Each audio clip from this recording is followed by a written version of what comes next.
마켓나우 2부 시작하겠습니다. 시청자 여러분 안녕하세요. 이지혜입니다. 지금 시장이 떨어져서 많이 걱정이시죠? 그런데 이 당분간 특히 이번 주 같은 경우에 AI 기술주의 성장 그리고 미국에서 연준이 기준금리를 인하할 것인가 아니면 동결할 것인가 그 분위기를 어떻게 탈 것인가 사실 이 두 개가 최근 증시 강세장의 든든한 버팀목이었는데 이게 무너지지 않을까 노심초사하실 것 같습니다. 어쨌든 어떤 바람을 탈 수 있을지 이 눈치 보기 싸움 좀 잘하셔야 된다라는 말씀을 드리면서 앵커 브리핑을 시작해 보도록 하겠습니다.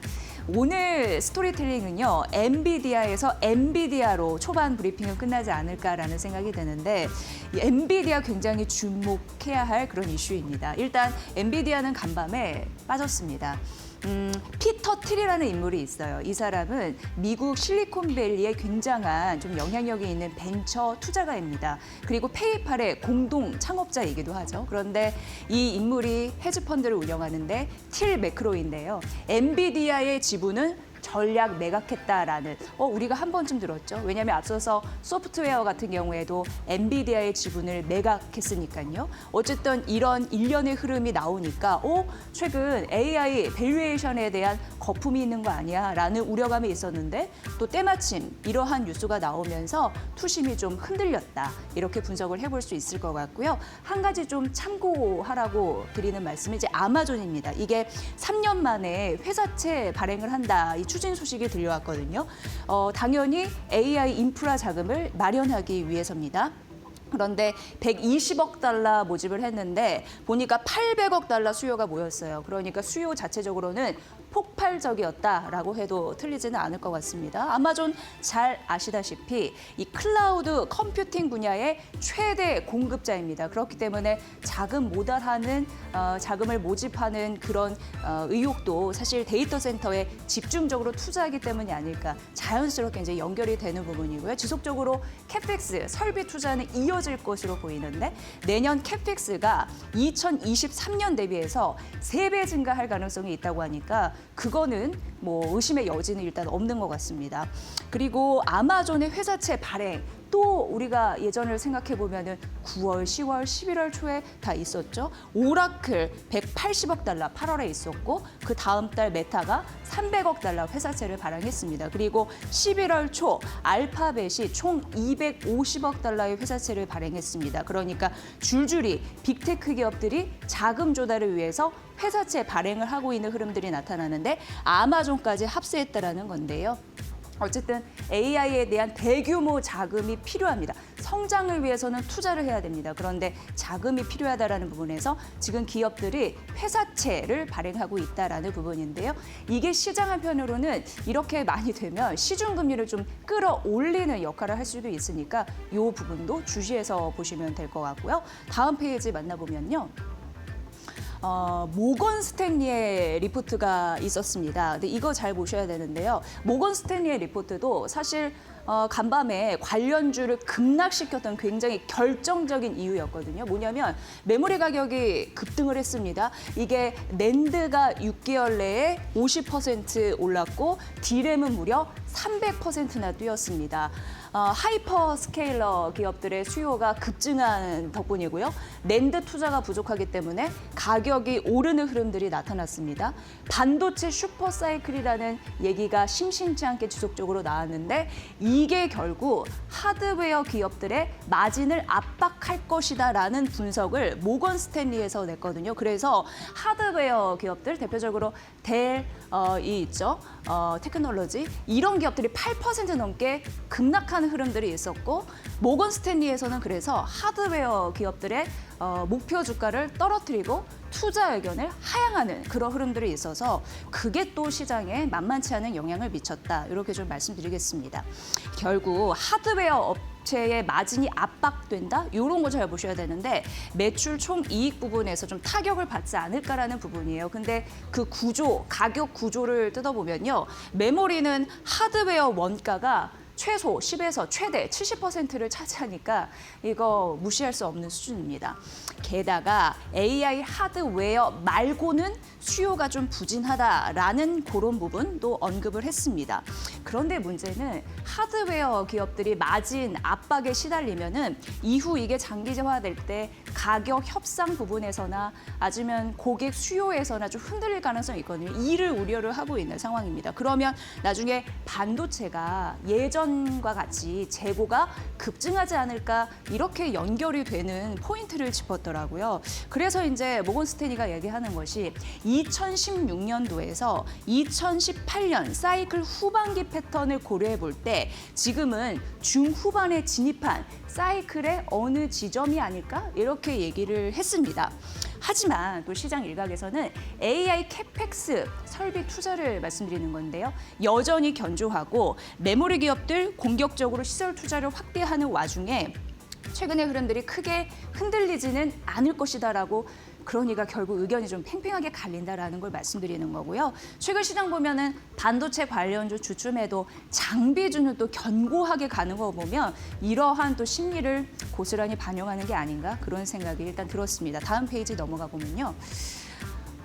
JP 모건에서 마이클 윌슨이라는 사람이 있습니다. 대표적인 수석 전략가라고 해도 되는데요. 이 사람이 반대의 의견을 냈습니다. S&P 500 인덱스 같은 경우에 향후 1년간 16% 상승할 것이다라고 얘기하면서 내년 말에는 S&P 500 지수가 7,800선까지 갈 수 있다라고 얘기했습니다. 이 얘기인즉슨 4년 연속 두 자릿수의 상승이 가능하다라는 시나리오를 직접적으로 제시한 그런 상징적인 그런 발언이 되겠고요. 이 이슈는 AI 관련해가지고 효율, 기반한 강력한 실적을 예상한다라고 하면서 이 얘기를 했습니다. 다만 예상보다 매파적인 통화 정책이 나왔을 때는 단기간에 조정 국면을 겪을 수 있으니 이것은 유의하라고 하면서 어쨌든 AI 기술주들이 받쳐주는 강력한 실적 때문에 S&P 500 지수가 내년 말에 7,800까지 갈 수 있다라고 얘기해서 이 부분은 또 앞선 부분과 또 다른 맥락이죠. 예상 이런 부분 좀 보셔야 될 것 같고요.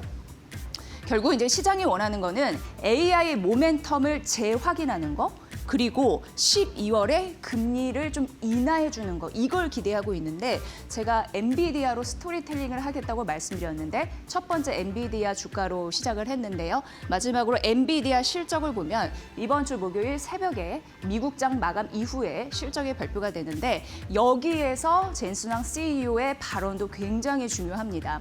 AI 산업이 확대되고 수요가 기대가 되고 이런 부분이 지속적으로 나올 수 있을지 중요한데 젠슨 황이 5천억 달러 주문이 들어왔다라고 언급했는데 이미 10월에 GTC에서 바라는 것으로 알려져 있거든요. 이런 실적들이 잘 잡아줄 수 있을지 이번 주 굉장히 중요한 분기점 엔비디아에 달려있다라는 말씀 좀 드리면서 지금 한 10시 8분 딱 지나가거든요. 시장 상황 듣고 앵커 브리핑 이어가겠습니다. 김민주 캐스터 받아주세요. 네, 우리 시장 10시 8분 구간 지나고 있습니다. 오늘 코스피 코스닥은 미 증시와 연동돼서 조금 쉬어가는 모습을 보이고 있습니다. 뉴욕 증시에서 필라델피아 반도체 지수도 빠졌고 엔비디아도 1% 넘는 하락, 전반적으로 나스닥, S&P 500, 다우까지 일제히 빠지는 모습을 보여줬는데요. 일단 엔비디아의 하락에는 피터 틸의 엔비디아 지분 전량 매각 소식도 기술주 전반적으로 약세 흐름에 더 압력을 보탰는데 오늘 이런 흐름을 코스피와 코스닥이 받고 있는 것으로 보입니다. 일단 코스피 코스닥 1% 넘는 낙폭으로 지금 확대가 됐는데 코스피는 특히 4,040선 부근에서 출발했는데 현재 시간 기준 4,000선 초반까지 내려왔습니다. 4,000대도 지지할 수 있을지 약간 위태로운 상황인데요. 일단 안에서 종목별 업종별 흐름도 살펴보도록 하겠습니다. 트레이딩뷰를 통해서 만나보시죠. 빨간불이 하락이고요. 초록불이 상승입니다. 일단 빨간불을 일제히 켜내고 있는 시장 상황입니다. 시장 분위기 전반적으로 좋지 않은데 장 초반보다 오히려 더 빨간불을 켜낸 종목이 압도적으로 많아졌습니다. 지금 약 600개 종목 가운데 100개가량만 상승이고요. 나머지 500개는 전반적으로 하락하는 모습을 보여주고 있는데 일단 오늘 반도체 투톱 낙폭이 깊습니다. 특히 SK하이닉스가 약 4% 넘게 빠지고 있고 삼성전자도 1.19%가량 하락입니다. 어제 이 메모리 가격의 상승 전망 나오면서 삼성전자와 SK하이닉스가 급등해주면서 10만 전자와 60만 닉스를 회복을 해줬었죠. 오늘 이를 모두 내려놨습니다. 있습니다. 삼성전자 10만 전자에서 내려왔고요. SK 하이닉스도 마찬가지로 60만 원 선에서 내려왔는데 일단 그래도 KB증권에서는 오늘 삼성전자와 SK 하이닉스에 대한 긍정적인 전망을 내놓았습니다. 내년의 시총이 합산 1,500조 원을 갈 것이란 전망인데 특히 삼성전자가 내년 엔비디아에 대한 HBM4 점유율이 약 40%가량으로 예상된다고 밝혔습니다. 이 안에는 마이크론이 현재 어느 정도 지지부진한 모습을 보이고 있기 때문에 이 반사수혜가 삼성전자 쪽으로 갈 것이라고 본 거고요. 이에 따라 삼성전자와 SK 하이닉스 전망은 좋지만 오늘 엔비디아의 약세와 함께 조금 쉬어가는 모습이 나오고 있습니다. 그리고 오늘 방산주가 장중 상승에서 하락으로 전환이 됐습니다. 한화 에어로스페이스가 2% 넘게 빠지고 있고요. LRG 넥스원도 3%대 하락, 현대 로템까지 1.88%가량 하락하고 있습니다. 방산주 안에서 한국항공우주만 2%가량 상승하고 있는데 지금 이재명 대통령이 UAE를 방문 중입니다. 여기서 추가적인 수주 모멘텀이 나올 수 있을지 방산에 대한 협력 기대감은 붙고 있지만 방산주 자체적으로 상승분을 모두 내려놓은 상태고요. 한국항공우주만이 상승 탄력 이어가고 있다는 점 체크되고 있습니다. 그리고 오늘 조선주가 그래도 지수 대비해서 좋은 모습 보여주고 있는데 하나오션이 1%가량 상승 중이고요. HD 현대중공업도 1.49%가량 상승, HD 한국조선해양도 0.57%가량 오름세입니다. 아무래도 이 마스가 협력에 대한 기대감 그리고 이 점이 구체화된 점이 오늘 조선주 쪽으로 그래도 상승 탄력을 계속해서 이어가고 있게 하는 것으로 보이고요. 오늘 한국전력도 좋습니다. 3.45%가량 상승세. 그리고 삼양식품은 어제 상승분을 오늘 일단 추가적인 상승을 했지만 1% 넘는 상승분을 장 초반만 하더라도 켜냈습니다. 다만 오늘 0.79%가량 현재 시간 하락으로 전환됐다라는 점 일단 체크가 되고 있는 상황이고요. 하이브가 오늘 1.87%가량 상승하면서 코스피 시장 안에서 엔터주 좋은 모습 보여주고 있고 코스닥 시장 안에서도 엔터주가 오늘 좋은 모습 보여주고 있습니다. 지금 중국과 일본의 갈등이 격화되고 있습니다. 계속해서 중국이 일본에 대한 여행 자제령을 내렸었죠. 이에 따라 중국에서 일본에 대한 항공편 약 49만 장이 취소됐다라는 소식도 들려왔습니다. 지금 이렇게 중국과 일본의 관계가 점점 악화되면서 중국이 한국과의 관계를 긍정적으로 해석할 수 있다. 앞으로 긍정적인 관계를 개선할 수 있을 것이다라는 기대감이 우리 시장에 불고 있는 상황이고요. 여행주 그리고 엔터주 같은 중국 관련 기업들 오늘 상승세가 강하게 붙고 있다라는 점 체크해 볼 수 있겠습니다. 전반적으로 반도체가 쉬면서 그간 많이 오르지 않았던 종목들 위주로 순환매가 돌고 있는 듯한 모습을 보여주고 있는데 그 안에서 특히나 이 엔터주의 상승이 눈에 띈다라는 점 오늘 특징적으로 잡아볼 수 있겠습니다. 코스닥 시장도 열어보시죠. 오늘 코스닥 시장도 전반적으로 빨간불 켜면서 하락하는 종목이 압도적으로 많습니다. 그리고 앞서 말씀드린 것처럼 엔터주의 상승이 그래도 눈에 띄는데요. SM 엔터테인먼트 2.83%가량 오름세고요. JYP 엔터테인먼트, YG 엔터테인먼트까지 일제히 초록불 켜면서 상승하고 있는 상황입니다. 오늘 전반적으로 시장 안에서 반도체 소부장 그리고 제약바이오도 오늘은 쉬어갑니다. 제약바이오주가 어제 전반적으로 상승세가 강하게 붙었었는데 특히 ABL바이오가 어제장에서 하더라도 상승불 켜내면서 마감했죠. 지금 4거래일 연속 상승 중인데 릴리와의 초대형 계약 소식에 이어서 계속해서 상승불을 켜냈지만 오늘은 1.53%가량 소폭 밀리고 있습니다. 다만 장중에 장 초반에 약 3%가량 빠지던 것에 비해서는 지금 이 낙폭을 점차적으로 축소하고 있는 상황이고요. 릴리에 이어서 추가적인 기술 이전 계약에 대한 기대감이 어제 대표의 입에서 나왔습니다. 추가적인 기술 이전 앞으로 할 수 있다라는 가능성이 열려 있다라는 발언이 나왔고 이에 따른 앞으로의 상승 분도 잘 체크를 해보시죠. 오늘 그리고 비만 치료제단 안에서는 삼천당 제약도 쉬어가고요. 전반적으로 케어젠 많이 상승하는 모습 보여주고 있는데 케어젠은 4% 넘게 상승하지만 비만 치료제 안에서 삼천당 제약 같은 종목들은 쉬어가는 모습 체크되고 있습니다. 펩트로는 그래도 1%가량 상승이네요. 어제 좋았던 미용 의료기기단은 오늘 차별화된 움직임 보여주고 있는데 파마리서치는 0.65%가량 상승이지만요. 클래시스와 휴젤은 쉬어가고 있고요. LNC바이오는 0.18%가량 하락하고 있습니다. LNC바이오가 3분기 호실적을 발표하면서 계속해서 급등하는 모양을 보였는데 오늘은 조금 쉬어가는 모습 체크되고 있습니다.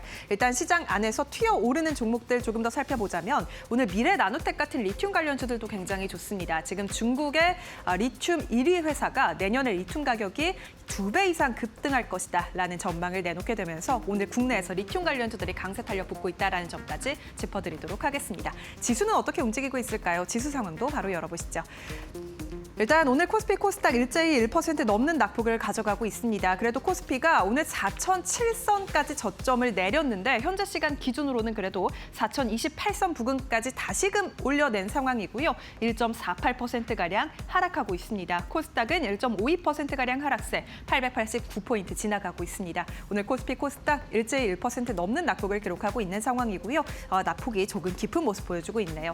매매 동향도 함께 열어보시죠. 코스피 시장부터 열어보겠습니다. 어제 오랜만에 코스피를 사들였던 외국인이 오늘은 장 초반부터 팔고 있습니다. 외국인 400억가량 순매도 중이고요. 기관도 1,700억가량 순매도하면서 메이저 주체가 지수를 끌어내리고 있는 모습을 지금 현재 시간 보여주고 있습니다. 개인만의 2,000억가량 순매수가 들어오고 있는 상황이고요. 코스닥 시장 매매 동향도 열어보시죠. 오늘 코스닥 시장도 외국인과 기관의 순매도가 출회되고 있습니다. 외국인 1,200억가량 팔고 있고요. 기관은 900억가량 순매도 중입니다. 외국인이 코스피 시장보다 코스닥 시장을 더 강하게 팔고 있는 모습이 일단 특징적이고 개인의 순매수가 오늘 양시장에 들어오고 있다는 점까지 짚어볼 수 있겠습니다. 지금까지 시장 상황 열어봤습니다. 코스피 4천 안착하는 과정, 참 신고식이 매섭습니다. AI 버블 논란이 나올 때마다 우리 증시를 비롯해서 아시아 증시가 출렁이는 흐름들이 나타나는데 오늘도 역시 그 영향권에 있는 거와 다름없죠. 오늘 아침에 하나증권에서 이러한 리포트를 냈습니다. 설명을 해드릴 텐데 일단 그 문구 중에 좀 인상적인 부분이 있어서 제목으로 갖다 붙였고요. 밀리면 의심하지 말고 사자. 이게 좀 포인트가 아닌가 싶습니다. 우리 증시가 조정을 받았을 때 매수 의견을 유지한다라고 얘기했고 하나증권은 K 증시에 대한 상승 추세에 대해서 의심하지 않는다라고 얘기를 했습니다. 이건 어떻게 보면은 강세장이라고 할 수가 있는데 강세장 속에서 자연스러운 조정 흐름의 일련의 과정이라고 표현을 했고요. 재정비하는 국면이다라고 얘기를 했습니다. 이렇게 얘기한 이유, 이렇게 생각한 이유는 대내적으로 불안 요소가 그래도 어느 정도 완화가 되고 있다라고 생각을 한다라는 부분인데 물론 12월 금리 인하에 대한 이게 안 될까 봐 불안감은 존재합니다. 그럼에도 불구하고 정확한 건 미국 정부의 셧다운이 해제가 됐다라는 거 그리고 한국과 미국의 관세 협상에 대한 조인트 팩트 시트 이 부분이 발표가 됐는데 이제 공동으로 발표가 됐는데 그 내용을 보면 외환 등 여러 가지 불확실성한 요소가 내재가 되어 있었거든요. 이게 그래도 어느 정도 해소가 됐다라는 측면 이런 부분을 얘기했습니다. 그리고 M7 중에 마지막 주자 엔비디아 실적 발표가 되기를 하고 있는데 하나증권에서는 긍정적으로 바라봤습니다. 그러면서 AI 설비 투자, 과잉 투자에 대한 우려감 이런 부분을 어느 정도 완화해 줄 것이다라고 하나증권에서는 전망을 했습니다. 다음 보면요. 이러한 일련의 흐름들 속에서 최근에 골드만삭스에서 의미 있는 리포트를 내놨는데 AI 버블 판단 기준이 있었거든요. 그를 참고해서 하나증권이 최근 증시를 분석을 했습니다. 의미 있는 자료 같아서 가져와 봤고요. 일단 하나증권에서는 현재의 모습 그리고 IT 버블 직전의 데이터 이걸 좀 비교 분석하면서 우리나라 증시가 상승 추세를 잃지 않았다는 것을 증명하려는 듯 했습니다. 설비 투자 같은 경우는 중요합니다. 경제 성장의 엔진 역할을 하거든요. 근데 설비 투자 부분이 현재 13.8인데 IT 버블 직전은 GDP 대비해서 15%에 육박하고요. GDP 성장 기여도 같은 경우에도 IT 버블 직전은 2%였는데 지금 현재 1%입니다. 그렇기 때문에 설비 투자 국면에서 봤을 때 어느 정도 성장에 기여할 룸이 남아 있다 이렇게 분석을 했습니다. 그리고 기업 이익 보면 돈을 그래도 벌고 있다라는 데에 초점을 맞추더라고요. 일단 현재는 S&P 500과 코스피를 좀 나눠서 설명을 했는데 S&P 500 기업들 같은 경우에 평균 순이익이 현재 13.5%인데요.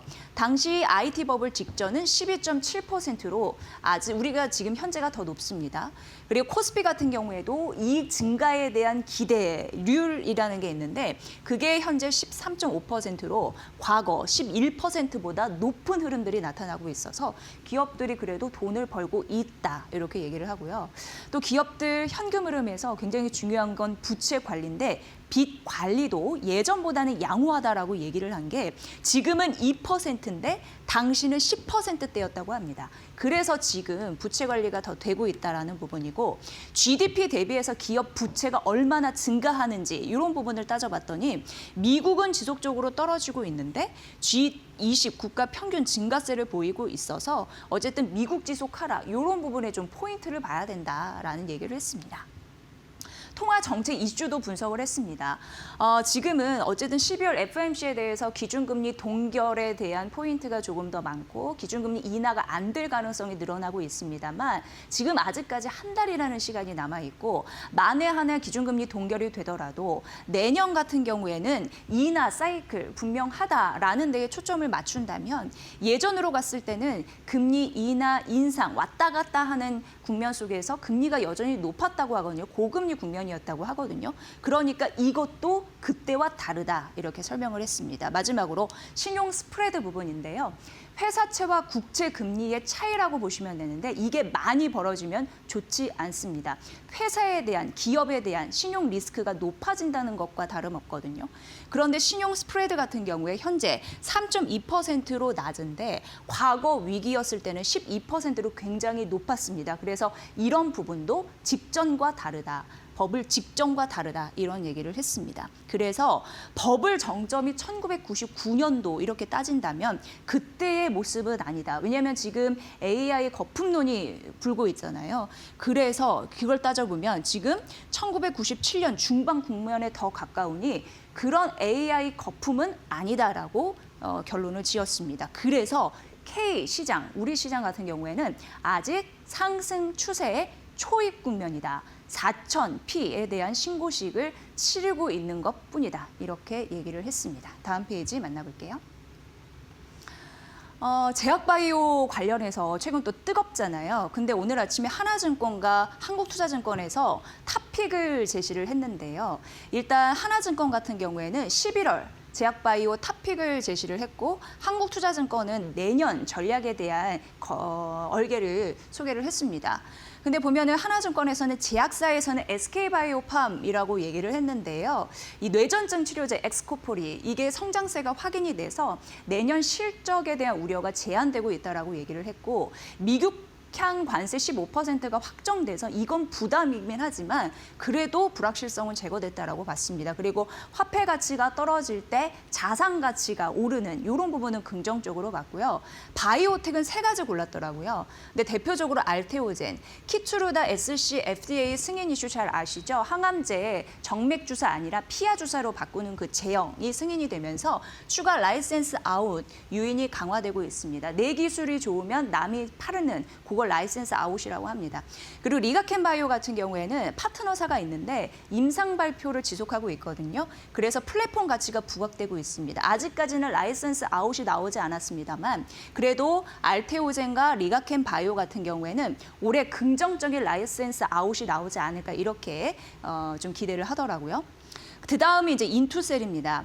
파트너사가 삼성 에피스 홀딩스인데요. 여기에서 약물 접합, 플랫폼 이런 부분이 있는데 독점권을 확보하면서 앞으로 공동 개발할 때 임상 진입 가능성이 있다라는 가능성 있는데 삼성 에피스 홀딩스는 11월 24일 재상장이니까 이 부분도 관심 있게 보시면 될 것 같습니다. 한국투자증권은 내년 전략으로 제약바이오 비중 확대 전략 얘기를 했는데요. 모멘텀 있고 성과 있고 그리고 주가 상승이 기대되는 기업을 쭉 골랐는데 제가 결론적으로 종목만 여기 써놨습니다.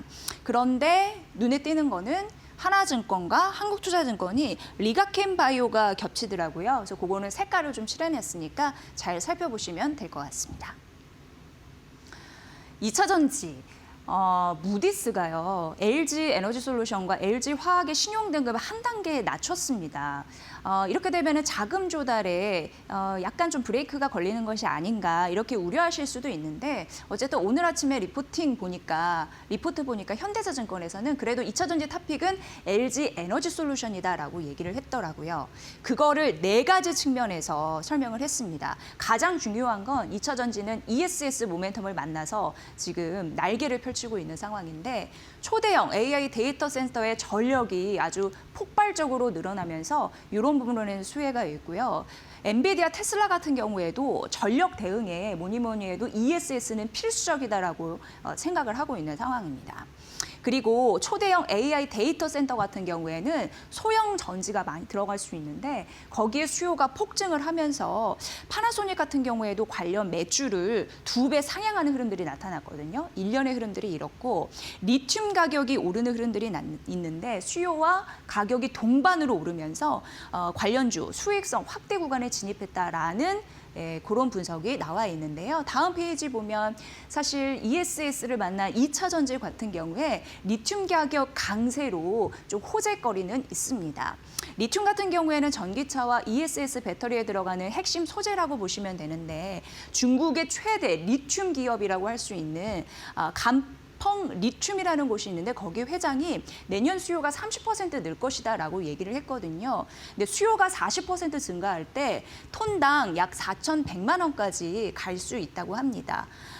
지금 리튬가 같은 경우에는요, 전기차 부진과 여러 가지 어려움 때문에 3년간 90% 급락하기도 했습니다.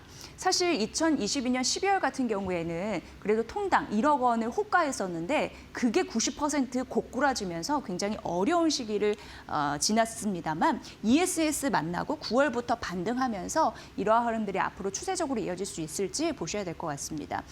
다만 오늘 이제 떨어지잖아요. 근데 떨어지니까 이런 이슈에 반응했나라고 생각하는 겁니다. 일단 10월 양극재 수출량이 4년 만에 최저다. 이런 또 이슈가 있었는데요. 미국 전기차 보조금 폐지 이런 부분이 좀 영향을 미쳤다라는 부분이 있어서 좋은 뉴스도 있고 좋지 않은 뉴스도 있는데 어디에 반응하는지 이런 부분도 잘 살피시면 될 것 같고요. 어쨌든 제일 중요한 건 최근 시장의 대세는 ESS인데 그거에 대한 토픽이 LG 엔솔이라는 그런 전망들 좀 다수 나오고 있으니까 이 부분 챙겨보시면 될 것 같습니다. 네, 이거는 보시면 이제 골드만삭스에서 LG 3사의 목표 주가와 투자 의견을 좀 제시한 흐름들 잠시 설명을 해드리면요. LG 디스플레이와 LG 이노텍과 LG 일렉트릭의 목표 주가를 다 높였습니다. 그런데 투자 의견은 중립으로 유지했거든요. 근데 중립으로 유지한 이유만 잠시 좀 언급을 해드리면 LG 디스플레이는 4분기에도 일회성 비용, 희망 퇴직 비용 이런 부분이 좀 문제가 될 거라고 하면서 영업이익 추정치를 낮췄다라는 부분 있습니다. 그리고 LG 이노텍 같은 경우에는 뭐 긍정적인 흐름이 있으니까 이건 좀 참고로 해보시면 될 것 같고요. LG 일렉트릭이 4분기 역시나 같은 이유로 희망퇴직 추가 비용이 있으면서 영업 손실 추정치 이런 부분을 더 높게 잡아서 중립을 좀 유지한다라는 부분이니까 보시고요. 어쨌든 목표 주가는 이렇게 올렸는데 투자 의견은 중립 유지이다라는 데에서도 투자의 그 전략들 잘 참고해 보시면 될 것 같습니다. 골드만삭스의 분석까지 살펴드렸습니다.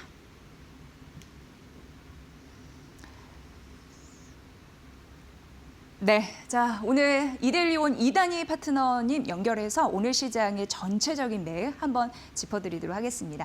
파트너님 반갑습니다. 네, 안녕하세요. 네, 파트너님 오늘 시장 우리가 어떻게 견뎌야 될까요? 네, 저는 그 시장을 항상 긍정적으로 보는 것이 아니고 있는 그대로를 보는 거거든요. 그러니까 이제 시장이 뭐 하락해도 제가 이제 그저 긍정적으로 얘기하다 보니까 무조건 시장을 좋게 이렇게 본다라고 생각하시는 것 같은데 그게 아니고 제가 이제 지난주에도 시장이 그럴 때 이런 현상이 나올 것이다라고 말씀드렸는데 지금 그렇게 진행이 되고 있잖아, 그죠? 그런 것처럼 지금 시장의 모습은 여러분들께서 뭐 환율이 어떻고, 그죠?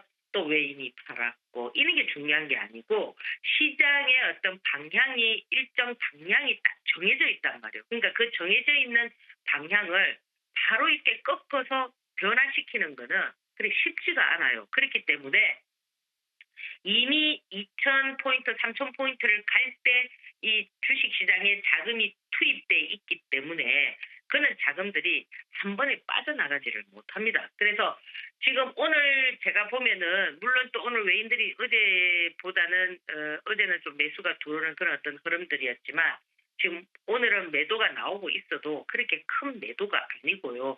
그리고 또 지금 우리 연기금 같은 경우도 뭐 환율이라든지 주식시장이라든지 이런 것들을 좀 방어하기 위한 그런 어떤 정부 정책의 의지도 있단 말이에요. 그럼 결국 이 얘기는 뭐냐면 이미 시장은 우리의 방향대로 흘러간다. 그러면 그 방향대로 흘러가는 것에 있어서 가장 주축이 되는 종목은 뭐냐? 그게 뭡니까? 삼성전자하고 SK하이닉스 아닙니까? 그죠? 그러면 지금 삼성전자 같은 경우는 미리 지금 조정을 본 상태에서 물론 그 기술적으로 보면은 그 21선 거기에서 박스에서 지금 움직이고 있는데 먼저 조정을 본 흐름이고 지금 SK하이닉스 같은 경우는 어떠냐면은 삼성전자보다 조금 더 상승폭을 키우고 지금 조정이 약간 한 템포 늦는 그런 어떤 그림들이거든요. 그래서 지금 그렇다 보니까 이제 삼성전자가 기술적 흐름이 잘 나오고 있는 요런 상황에서 오늘 수급은 약간 삼성전자 마이너스에 있지만 거기서 조금 활발하게 움직이는 모습이고 또 최근에 이 삼성전자가 그죠 목표가를 17만 원으로 제시했습니다. 그래서 이 목표가라는 것은 꼭 그렇게 된다 안 된다라고 규정 지을 수는 없지만 우리가 보면 SK하이닉스도 48만 원에서 그죠 또 60만 원에서 뭐 80만 원 이렇게 올리듯이 이 목표가라는 거는 그때 상황에 따라서 정해지고 난 이후에 흐름이 또 좋아지면은 변화될 수가 있거든요. 그래서 지금 어떻게 보면은 현재 시장에서 물론 이제 이 시장이 약간 조정을 보면서 다른 뭐 개별 종목들도 좀 움직이고 이랬지만은 그 틈새를 뭐 바이오가 메우려고 했지만 바이오라는 거는 제가 뭐 언젠가도 말씀을 드렸지만은 그 기업에 대한 이미지가 개인들에게 그렇게 썩 좋은 이미지가 안 나와 있기 때문에 지금 보면은 뭐 ABL 바이오 같은 경우도 기술 이전을 해서 그죠 뭐 좋은 어떤 그런 성과를 거뒀지만은 그래도 보면은 주가의 어떤 움직임이나 거래 대금이나 이런 것들의 어떤 탄력도가 지금 반도체 삼성전자나 SK하이닉스에 비해서 많이 뒤처진단 말이에요. 그래서 오늘 여러분들께서는 물론 이제 지금 뭐 여행주라든지 이제 중국과 일본의 어떤 그런 갈등으로 인해서 우리가 수혜를 보는 오늘 보면은 서부 T&D 같은 이런 애들도 움직이고 노란풍선도 움직이고 이렇게 움직이지만 그래도 오늘 전체의 가장 핵심 키포인트로 여러분들께서 보실 만한 거는 여전히 삼성전자와 SK하이닉스를 좀 주목해야 되지 않겠느냐. 그리고 이제 또 목요일날 또 엔비디아가 실적 발표가 있기 때문에 그에 대한 어떤 시너지도 부각이 될 수가 있거든요. 그래서 오늘 이렇게 조정을 보는 장에서 어떤 뭐 개별 종목에 대한 그런 어떤 흐름들보다는 지금 오늘 여러분들이 삼성전자와 SK하이닉스의 추이를 살펴보는 뭐 그런 전략 한번 펼쳐보시기 바랍니다. 자, 오늘도 성공 투자하시고요. 내일 뵙도록 하겠습니다. 네, 이난희 파트너님 수고하셨습니다. 잘 들었습니다. 예, 감사합니다. 네. 자, 오늘 시장 조정받고 있습니다. 엔비디아 실적 굉장히 중요한 또 길목에 와 있는데 잠시 후 염승한 LS증권 이사와 함께 이 실적 분석 또 든든하게 챙겨드릴게요. 잠시만요.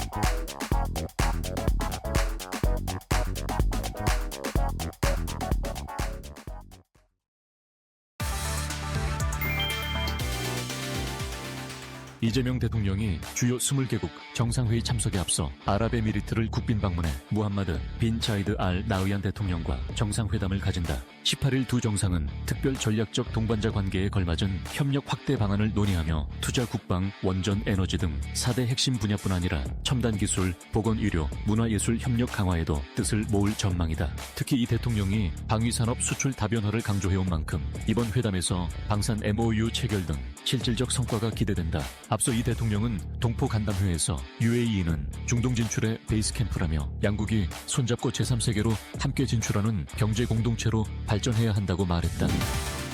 뉴욕 증시 3대 지수가 기술주 부진으로 하락 마감했다. S&P 500 지수는 0.92% 내린 6,672.41, 나스닥은 0.84% 하락한 22,708.07L, 다우 지수는 1.18% 떨어진 46,590.24를 기록했다. S&P 500은 50일 이동평균선을 밑돌며 기술적 경고 신호를 보였다. 비트코인도 92,000달러 아래로 밀렸다. 엔비디아, 애플, 세일즈포스 등 주요 기술주가 약세를 이끌었다. 특히 20일 실적 발표를 앞둔 엔비디아는 AI 수요 둔화 우려로 투자 심리가 위축됐다. 전문가들은 엔비디아가 수요 둔화 우려를 해소하지 못하면 시장이 부정적으로 반응할 수 있다고 경고했다. 이날 월마트도 개장 전 실적을 발표할 예정으로 소비 여력과 연말 소비 트렌드를 가늠할 지표로 주목된다. 연준의 12월 금리 인하 가능성은 한 달 전 90%에서 45%로 낮아졌다. 한편 버크셔 해서웨이가 알파벳 지분을 약 6조 원 어치 신규 매수했다는 소식에 알파벳 주가는 3.1% 급등했다.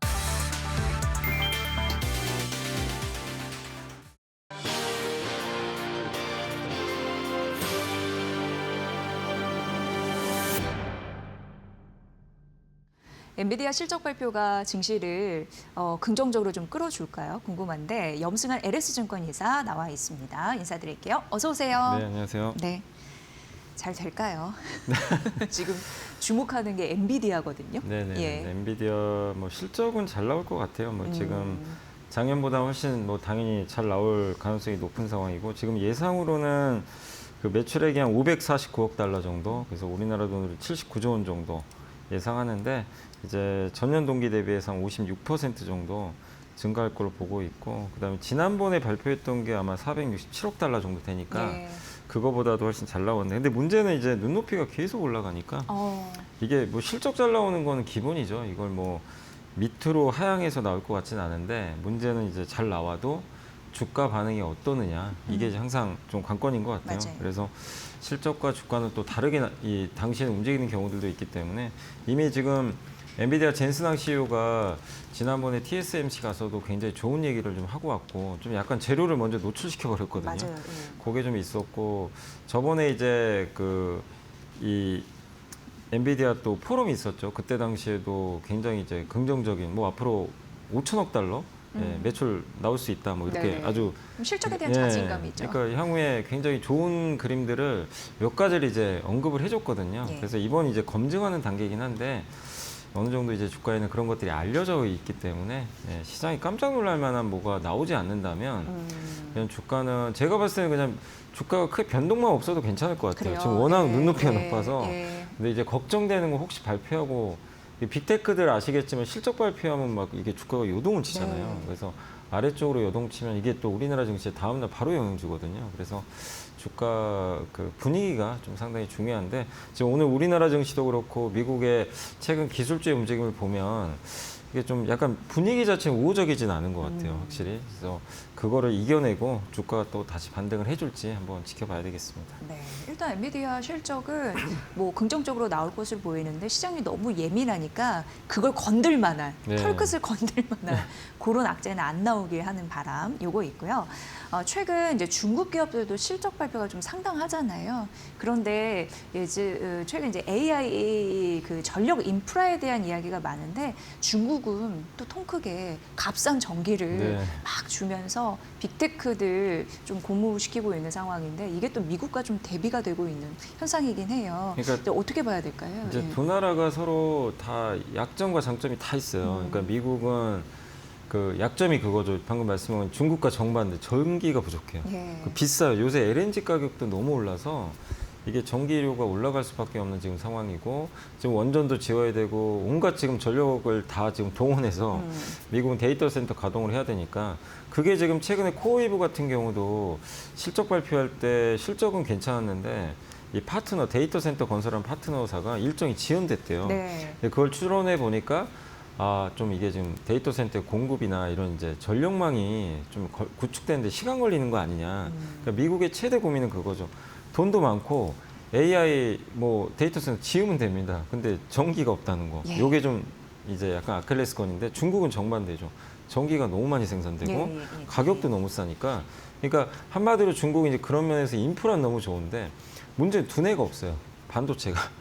이 반도체가 이제 엔비디아 걸 가져와야 되는데 엔비디아의 최고 성능 반도체가 있어야 네네. 상당히 좀 그 좋을 수밖에 없잖아요. 이런 학습을 하거나 물론 그런 환경에서도 뭐 딥시크라든가 여러 뭐 유명한 기업들이 나오긴 했지만 미국의 빅테크를 이길 수는 없거든요. 칩이 없으면. 근데 그거 뭐 트럼프가 못하게 막아버리니까. 그러니까 각각의 다 이런 이제 약점들이 하나씩 있기 때문에 서로 다 가져간다면은 뭐 둘 다 이게 상생할 수 있지만 지금은 또 그런 구조는 아니기 때문에 그래서 중국 기업들은 어쩔 수 없이 지금 상황 자체는 최대한 그 가성비 전략으로 갈 수밖에 없고 그리고 전기가 많기 때문에 환경은 되게 좋거든요. 그냥 뭐 이렇게 좀 성능이 그런 거죠. 성능이 떨어지는 뭐 중국에서 만든 화웨이가 만든 반도체가 있다면 그거를 엔비디아 하나 쓸 거를 예를 들면 화웨이 칩을 100개를 합쳐버린 거예요. 예. 그럼 비슷한 성능이 나올 수도 있거든요. 예. 그렇게 해서 우리는 그냥 돈 그냥 써서 어. 해버리겠다. 전기 서울로 많으니까. 가면 되니까. 예. 예. 그러니까 그런 전략으로 가는데 그거는 이제 중국이니까 가능하지만 근데 중국이 그걸 통해서 뭐 AI 시장을 또 장악할 수 있겠지만 어쨌든 그거는 사실 합리적인 건 아니죠. 사실은. 그래서 결국에 이제 그 양 국가가 서로 저는 치열하게 경쟁을 할 수밖에 없고 이 구조가 계속 좀 이어진다. 그래서 미국이 할 수 있는 거는 어떻게든 빨리 전기 생산, 전력에 투자하는 거. 사실 미국이 더 유리할 수밖에 없어요. 왜냐하면 사실 두뇌는 그 미국이 갖고 있는데 이거는 돈 있다고 할 수가 없어요. 중국이 네. 장비 공급이 안 되니까. 그러니까 미국은 전기 하면 되거든요. 시간이 걸려도 언젠가는 하는데 이 반도체는 다른 문제예요. 두뇌를 갖고 있는 자가 그러니까 결국 승리할 중국이 것이다. 좀 이기기 쉽지 않다 저는 예. 그렇게 생각을 하고 있어요. 그 에너지 공급이 굉장히 중요한 또 막대한 그런 과제이기 때문에 미국에서는 또 그리고 최근 투자 포인트 보면 천연가스가 부각이 되더라고요. 그것도 1년의 선상인 거죠. 맞습니다. 이제 예. 천연가스가 가격이 이제 올라갈 수밖에 없는 게 미국 내의 천연가스랑 미국 밖의 천연가스가 있는데 미국은 두 가지잖아요. 지금 AI 데이터 센터 가동을 해야 되니까 예. LNG 발전소 수요가 많이 늘어났죠. 이제 거기에 천연가스 수요가 늘겠죠, 당연히. 요게 하나 있고 또 미국의 풍부한 천연가스를 생산에다 어디다 하냐면 이거 해외에 수출해야 돼요. 이 수출로 나가죠. 만약에 수출로 이 물량들이 자꾸 빠져나가면 미국 내수에 있는 천연가스 물량이 줄어요. 예. 그럼 어떻게 될까요? 공급이 줄면 당연히 가격은 오를 수밖에 없죠. 그래서 그런 이제 두 가지 요인 때문에 천연가스 가격은 이제 최근에 좀 많이 올랐어요. 또 계절성도 좀 있겠지만, 근데 이거는 이렇게 되면 또 전기요금 또 오르거든요. 그렇죠. 그러니까 이제 미국 입장에서도 이게 사실 곤혹스럽죠. 근데 트럼프 대통령은 이런 상황에서도 그 신재생을 또 유독 싫어하니까 안 하려고 합니다. 자꾸만. 그래서 석탄 우리 화력 발전하자 이러고 있어요. 근데 그건 진짜 아닌 거라고 저는 생각하는데도 예. 워낙 신재생을 좀 배척하니까. 근데 기업들은 다르거든요. 태양광 그냥 써요. 태양광 가격도 싼 데다가 태양광의 진짜 장점은 빨리 이걸 전력을 공급을 해줄 수가 있어요. 이게 정말 큰 장점이죠. 그러다 보니까 태양광, 천연가스, 원전 이제 할 수 있는 건 지금 다 하는 상황이다. 근데 그 과정에서 어쨌든 아직도 이 공급이 부족하기 때문에 천연가스 가격도 오를 수밖에 없는 그런 환경으로 계속 좀 가고 있는 것 같습니다. 네. 그리고 지금 시장의 초미의 관심은 또 기준금리 인하가 아니겠습니까? 그런데 12월에 이게 좀 동결이 될 수 있다라는 가능성 때문에 조금 화가 난 게 아닌가 뭐 이런 생각도 들고요. 근데 어쨌든 미국 정부 셧다운 이후에 이제 20일 9월 고용 지표가 이제 발표가 되는데 여기에 이제 관전 포인트는 뭐라고 보세요?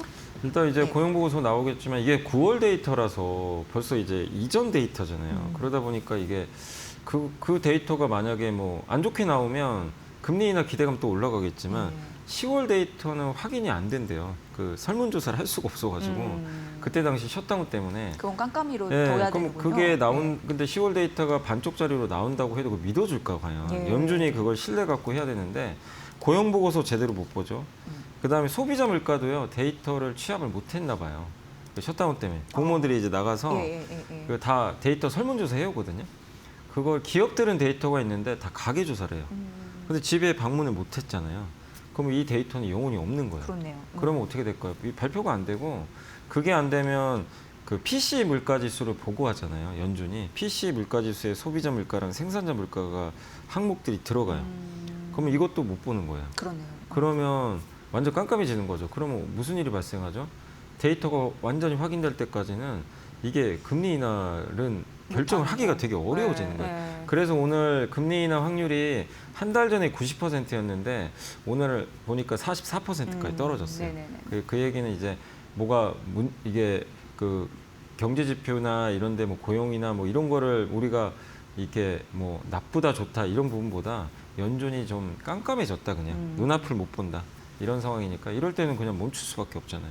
그래서 금리 인하는 지금 분위기로는 내년 1월에 하지 않을까 한다면 이렇게 조금 연기될 수밖에 없는 것 같습니다 지금. 네. 그리고 오늘 시장 조정에서도 그 면세 호텔, 레저, 여행 이런 쪽은 또 선방을 하고 있거든요. 그 이유는 중국과 일본의 관계가 악화일로로 치닫고 있어서 그런데 중국이 굉장히 예민하게 반응하는 게 대만인데 그걸 네. 일본이 건드려 버렸습니다. 네. 근데 이게 자체적으로 K기업에는 또 우리 산업에게는 기회가 될 수도 있거든요. 근데 이거에 대한 투자 포인트 어떻게 보십니까? 근데 이거는 이제 당연히 뭐 우리나라 K 관광주에는 호재예요. 굉장한 호재예요. 왜냐하면 가뜩이나 K 관광 지금 좋거든요 분위기가. 네네. 왜냐하면 이제 캐대원 효과도 있고 외국인들이 한국에 오는 그 숫자가 과거랑 비교가 안 되게 많고 언제였죠? 2019년이 제일 많았던 것 같은데 네. 그때가 아마 1,630 몇만 명일 거예요. 한번 오. 자료 찾아보시면 되겠는데 올해 최소 1,800만 명, 많게는 2천만 명 온다고 그럼 예상을 역대 해요. 최고치가 예, 될 그래서 가능성? 매월 네, 최고치 네. 경신하고 있는데 예. 근데 이런 상황에서 여기에 중국인들이 일본 가려던 중국인들 그러니까 그 중국인들이 이렇게 선택지로 이 관광을 많이 갈 때 보니까 그때 설문조사한 거 보니까 태국을 많이 가고 방콕 예. 그 다음에 도쿄를 그렇게 많이 가더라고요. 일본. 그리고 이제 그 다음에 이제 우리 서울도 많이 오고 약간 도쿄와 서울은 좀 경쟁 관계인데 네. 못 가잖아요 도쿄를. 그럼 어디로 가죠? 가장 가까운 게 우리나라. 서울밖에 없어요. 그럼 서울에 더 오겠죠. 예. 그리고 비자 면제까지 지금 된 상황, 단체 관광. 환경도 좋죠. 네. 그러면 서울은 더 이게 북적일 수밖에 없고 호텔, 특히 카지노, 이제 면세점은 예전보다 좀 약하고 백화점, 백화점. 네, 이런 네. 업체들 그리고 우리나라 내수도 좀 순통이 튀겠죠. 그렇네요. 그들이 와서 돈 쓰니까 예. 일단은 그래서 이런 부분은 어쨌든 좀 약간 좀 힘들었던 이 약간 소비재 기업들한테 좋을 수밖에 없다. 근데 이게 언제까지 이어질지 우리 모르지만 지금 다카이치 총리도 이게 고집이 엄청 세더라고요. 절대 맞물러 서는 것 같아요. 그럼 그냥 뭐 오지 말라 이거죠. 네, 한마디로. 네. 예, 약간 그런 느낌이에요. 그러면 그 반사수혜를 한국이 그냥 다 받아갈 가능성이 높기 때문에 원래 좋았는데 여기에 하나 더 붙여버린 거죠. 그러니까 K 관광이 또 시장이 이렇게 불안정할 때 또 대안주도 될 수 있을 것 같습니다. 네, 그러네요. 한일영이 길어질수록 네. 우리는 수혜를 받을 수 있는데 내수 경기 좀 착잡한 부분이 있었는데 이걸로 풀 수 있다니 네. 갑자기 이런 호재가 있다니 이런 생각이 듭니다. 그리고 이제 기업 얘기를 좀 해보면 현대차가요. 그 로봇 파운드리 얘기를 했잖아요. 네. 이게 이제 획기적으로 기업의 주가 재평가에 촉매가 될 수 있을지 이사님 어떤 의견이세요? 그래서 저는 예. 좀 이제 현대차가 되게 준비도 잘하고 지금 되게 잘해왔어요. 그동안 뭐 AI 로봇 사는 막 이런 얘기들 많이 했죠. 뭐 이렇게 자율주행 할 때도 비난도 있었어요. 그거 왜 하냐? 돈도 안 되는데 언제 돈 벌 거냐? 네네네. 그리고 테슬라 이길 수 있나? 중국 저렇게 잘하는데. 예, 그러니까 이게 의심도 되게. 그러니까 주가가 그러니까 안 가잖아요. 예. 뭐 PER이 5배. 예, 주가가 좀 그걸- 답답하긴 예. 합니다. 그 주가. 근데 이제 우리가 생각하는 투자자들의 시계열하고 기업이 생각하는 시계열은 완전히 달라요. 기업들은 장기 그림을 그리고 이렇게 어차피 지금 현대차 잘하고 있거든요. 장기 플랜대로 착착 정의성 회장이 잘하고 있어요. 근데 투자들의 시선은 아니 중국 전기차 회사, 테슬라의 주가 상승 이런 거 보면 답답할 수밖에 없죠. 이렇게 장이 좋은데도 코스피보다 주가도 많이 못 올랐고. 예. 그러니까 그 답답한 심정은 이해하겠지만 그렇다고 갑자기 현대차가 뭐 그냥 뚝딱해서 무슨 뭐 도깨비 방망이도 아니고 무슨 자율주행차를 그냥 갑자기 네네. 뭐 대량 생산할 수 있는 그런 그렇죠. 것도 아니에요. 예. 시기가 다 있는 건데 그리고 아니 품질이 떨어지는 거는 못 내놓겠어요. 그냥 내놓을 수도 있겠죠. 네. 근데 그건 아니거든요. 완벽하게 내놓겠다는 거고 테슬라도 지금 내놨지만 여러 시행착오를 지금 겪고 있잖아요. 그만큼 어려운 문제예요. 이 로봇 자율주행은요 정말 우리 인간이 하는 게 아니잖아요. 그렇죠. 기계가 알아서 움직이는 예. 거니까 정말 힘든 산업인데 그거를 잘하고 있고 결과물들이 어쨌든 우리 보스턴 다이내믹스 로봇도 봤잖아요. 나오고 있기 때문에 주주분들은 믿고 응원을 하시는 게 좀 좋다고 생각해요. 거기에 의심하고 이게 흔들리면 사실 뭐 현대차 주주가 이제 어떻게 보면 결별해야 되는 거죠. 네. 투자를 할 수가 없는 거잖아요. 예. 그래서 우리가 이제 매년 체크는 해야죠. 잘하고 있는지 검증은 하실 필요는 있고 다만 저는 현대차를 긍정적으로 보는 게 이거를 이런 기대감도 있지만 본업을 잘하잖아요. 본업에서 차. 돈을 예. 1년에 뭐 현대차가 이 관세 이렇게 부담해도 1년에 한 12, 13조 벌 거고 예. 기아가 10조 정도 벌어요. 돈 잘 벌고 있습니다. 근데 양사 합쳐봐야 시총 100조도 안 됩니다. 이렇게 돈 잘 버는데도 그러니까요. 예. 굉장히 저평가돼 있고 또 한 가지 현대차를 긍정적으로 보는 건 이제 배당 시즌 다가온다면 배당 소득 분리과세. 요게 현대차 그룹한테는 저는 좀 호재가 될 거로 봐요. 왜냐하면 분리과세를 해주면 현대차가 배당 수익률 5%, 기아가 한 6% 이상 되잖아요. 그러면 이 배당 분리과세가 되면 기존에 예금만 하셨던 분들 입장에선 예금에 내가 2천만 원 이상 받는 분들이 그 10만 명 정도 된대요. 우리나라에. 그분들은 종합과세 들어가요. 네. 2천만 원 이상 내니까 예, 이제 예, 배당 예. 이 소득을 받으니까 예. 이자를. 근데 배당주를 투자하면 분리과세 해줘서 네. 세율이 25로 깎입니다. 예. 그럼 그분들 중에 일부라도 올 수도 있고요. 증시로 예, 유입이 일부라도 예, 예. 그 금액이 일부라도 온다면 적은 게 아니고. 그렇죠. 근데 그럼 어떤 기업을 선택할까 했을 때 현대차도 대상에 오를 수도 있죠. 안정적인 회사 중에 하나니까. 그래서 현대차를 지금 이렇게 좀 시장이 의심도 하고 저처럼 기대하는 사람도 있고 네네. 이게 섞여 있으니까 안 가거든요. 근데 그런 게 아니라 이미 좋았으면 벌써 저 우주로 갔겠죠, 주가는. 그래서 지금이 저는 괜찮은 기회가 아닌가 이렇게 생각 계속 하고 있습니다. 우리나라의 가치 투자의 대가들에게도 여쭤보면 가장 저평가된 뭐 대형주가 현대차이다라는 네. 얘기를 하던데 그동안의 뚝심 그리고 AI 로봇이라는 또 혁신 이런 부분이 맞물려서 언젠가 한번 좀 쭉 갔으면 좋겠네요. 답답한 주주분들의 마음을 알겠습니다만 우리가 또 믿고 기다려줘야 된다라는 의견까지 들어봤고요.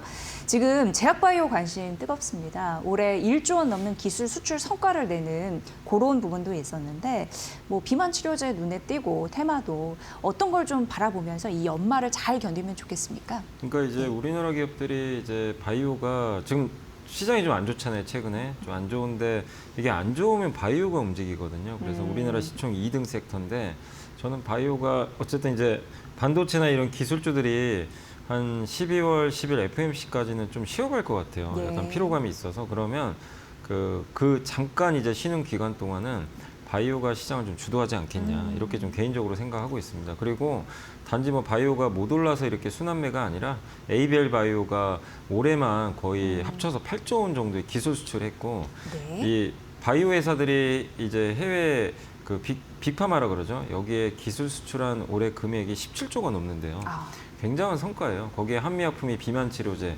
임상 결과 내놓고 작년에 유한양이 그 어렵다던 폐암 치료제 FDA 승인 받아버렸고. 맞아요.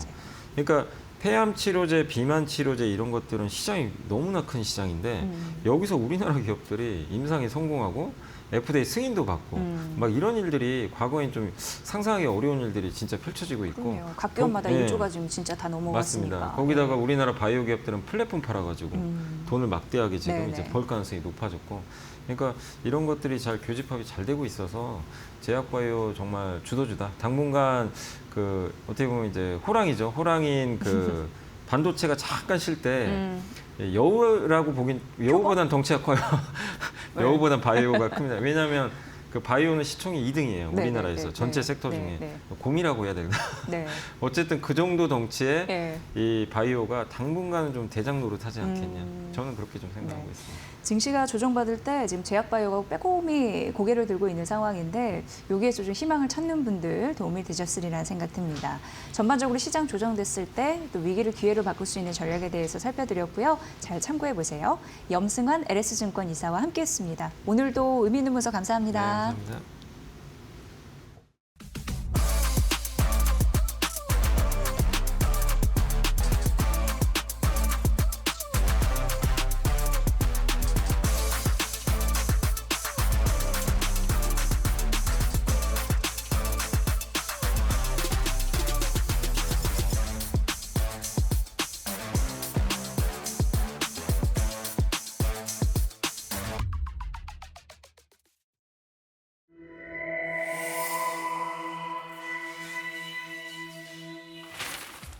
경제의 흐름을 켜는 스위치 온앤 오프. 오늘은 실내 사회의 붕괴에 대해 이야기해 봅니다. 지금 상호 실내 스위치는 오프. 전세 사기 사태는 단순히 몇몇 악덕업자의 문제가 아닙니다. 제도적 방치와 무한한 탐욕이 결합하여 서민의 주거 안정을 담보로 한 부채 공동체를 만들어낸 구조적 참사입니다. 신뢰를 잃은 이 사회는 어디로 향하고 있을까요? 세 가지 핵심 포인트로 알아봅니다. 첫 번째, 무자본의 역설. 갭투자는 타인의 보증금을 사실상 무자본 종잣돈으로 활용하는 투기 구조입니다. 이 구조는 전세 가율 90% 이상이 가능했던 제도적 허점위에서 극도로 팽창했습니다. 정부와 금융 시스템은 전세 신뢰라는 미명하에 이 구조를 방치했습니다. 이는 투기꾼들에게 아무런 리스크 없이 서민의 돈을 이용해 자산을 불릴 수 있는 냉혹한 면죄부를 제공한 것과 같습니다. 이 사태는 탐욕이 제도를 이용해 사회 전체를 속인 설계된 재앙입니다. 두 번째, 부채 공동체. 전세는 사실상 국가가 묵인한 서민들 간의 비공식 채권 발행 시스템이었습니다. 보증금을 돌려받지 못한 피해자들은 단순히 개인적인 사기를 당한 것이 아닙니다. 이들은 제도적 방관하에 전세 시스템의 구조적 위험성을 고스란히 떠안은 부채 공동체의 희생양이 되었습니다. 주거 안정이라는 희망은 절망으로 변했고 이들의 삶은 시스템의 실패 때문에 나락으로 떨어졌습니다. 신뢰의 붕괴는 서민의 삶 전체를 붕괴시킵니다. 세 번째, 신뢰의 종말. 부동산을 통해 쉽게 부를 얻으려는 불로소득의 사회적 갈망이 만연했습니다. 이 과정에서 청년층과 무주택 서민들은 마지막 희망으로 전세를 택했지만 결국 모든 것을 잃었습니다. 타인의 절박함을 이용하여 이득을 취하는 행위에 대해 사회적 윤리의식은 무너졌고 세대 간의 연대와 공정성에 대한 불신은 극단으로 치닫고 있습니다. 신뢰가 사라진 사회는 결국 모두에게 불안정성을 안겨주는 파국으로 향합니다. 우리가 외면했던 제도적 허점과 개인의 무한한 탐욕이 결합하여 이 비극을 만들었습니다. 주거 안정을 믿었던 서민들의 신뢰가 무너질 때 사회는 더 이상 지속 가능할 수 없습니다. 무너진 공동체 윤리와 시스템의 책임을 재정립하지 않는다면 이 부채 공동체의 고통은 결코 끝나지 않을 것입니다.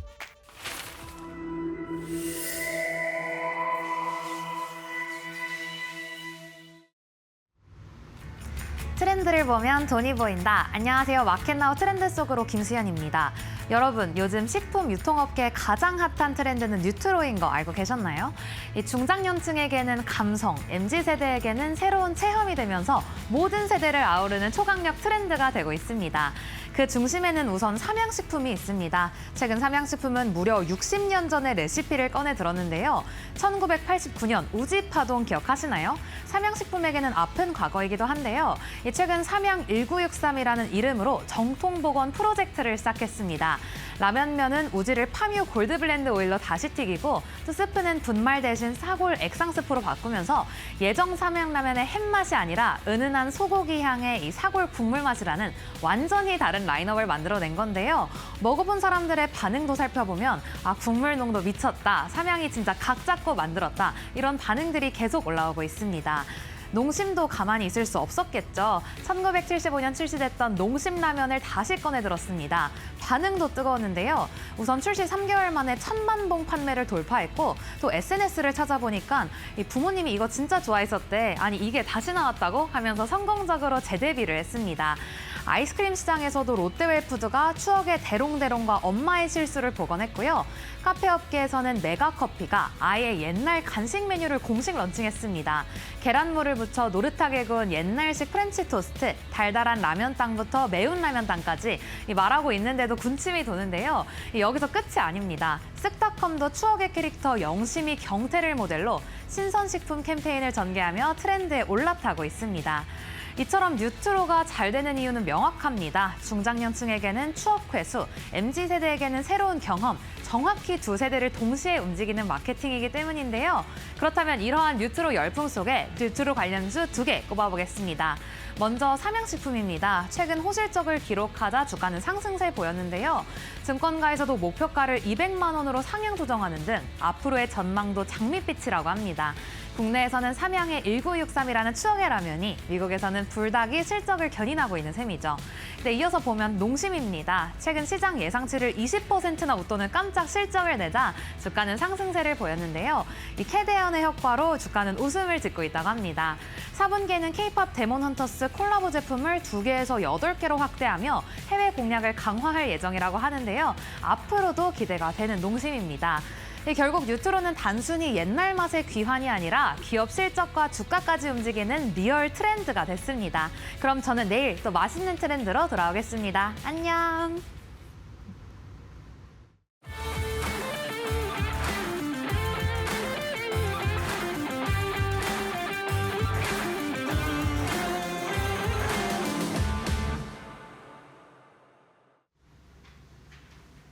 안녕하세요. 마켓마블 신일섭입니다.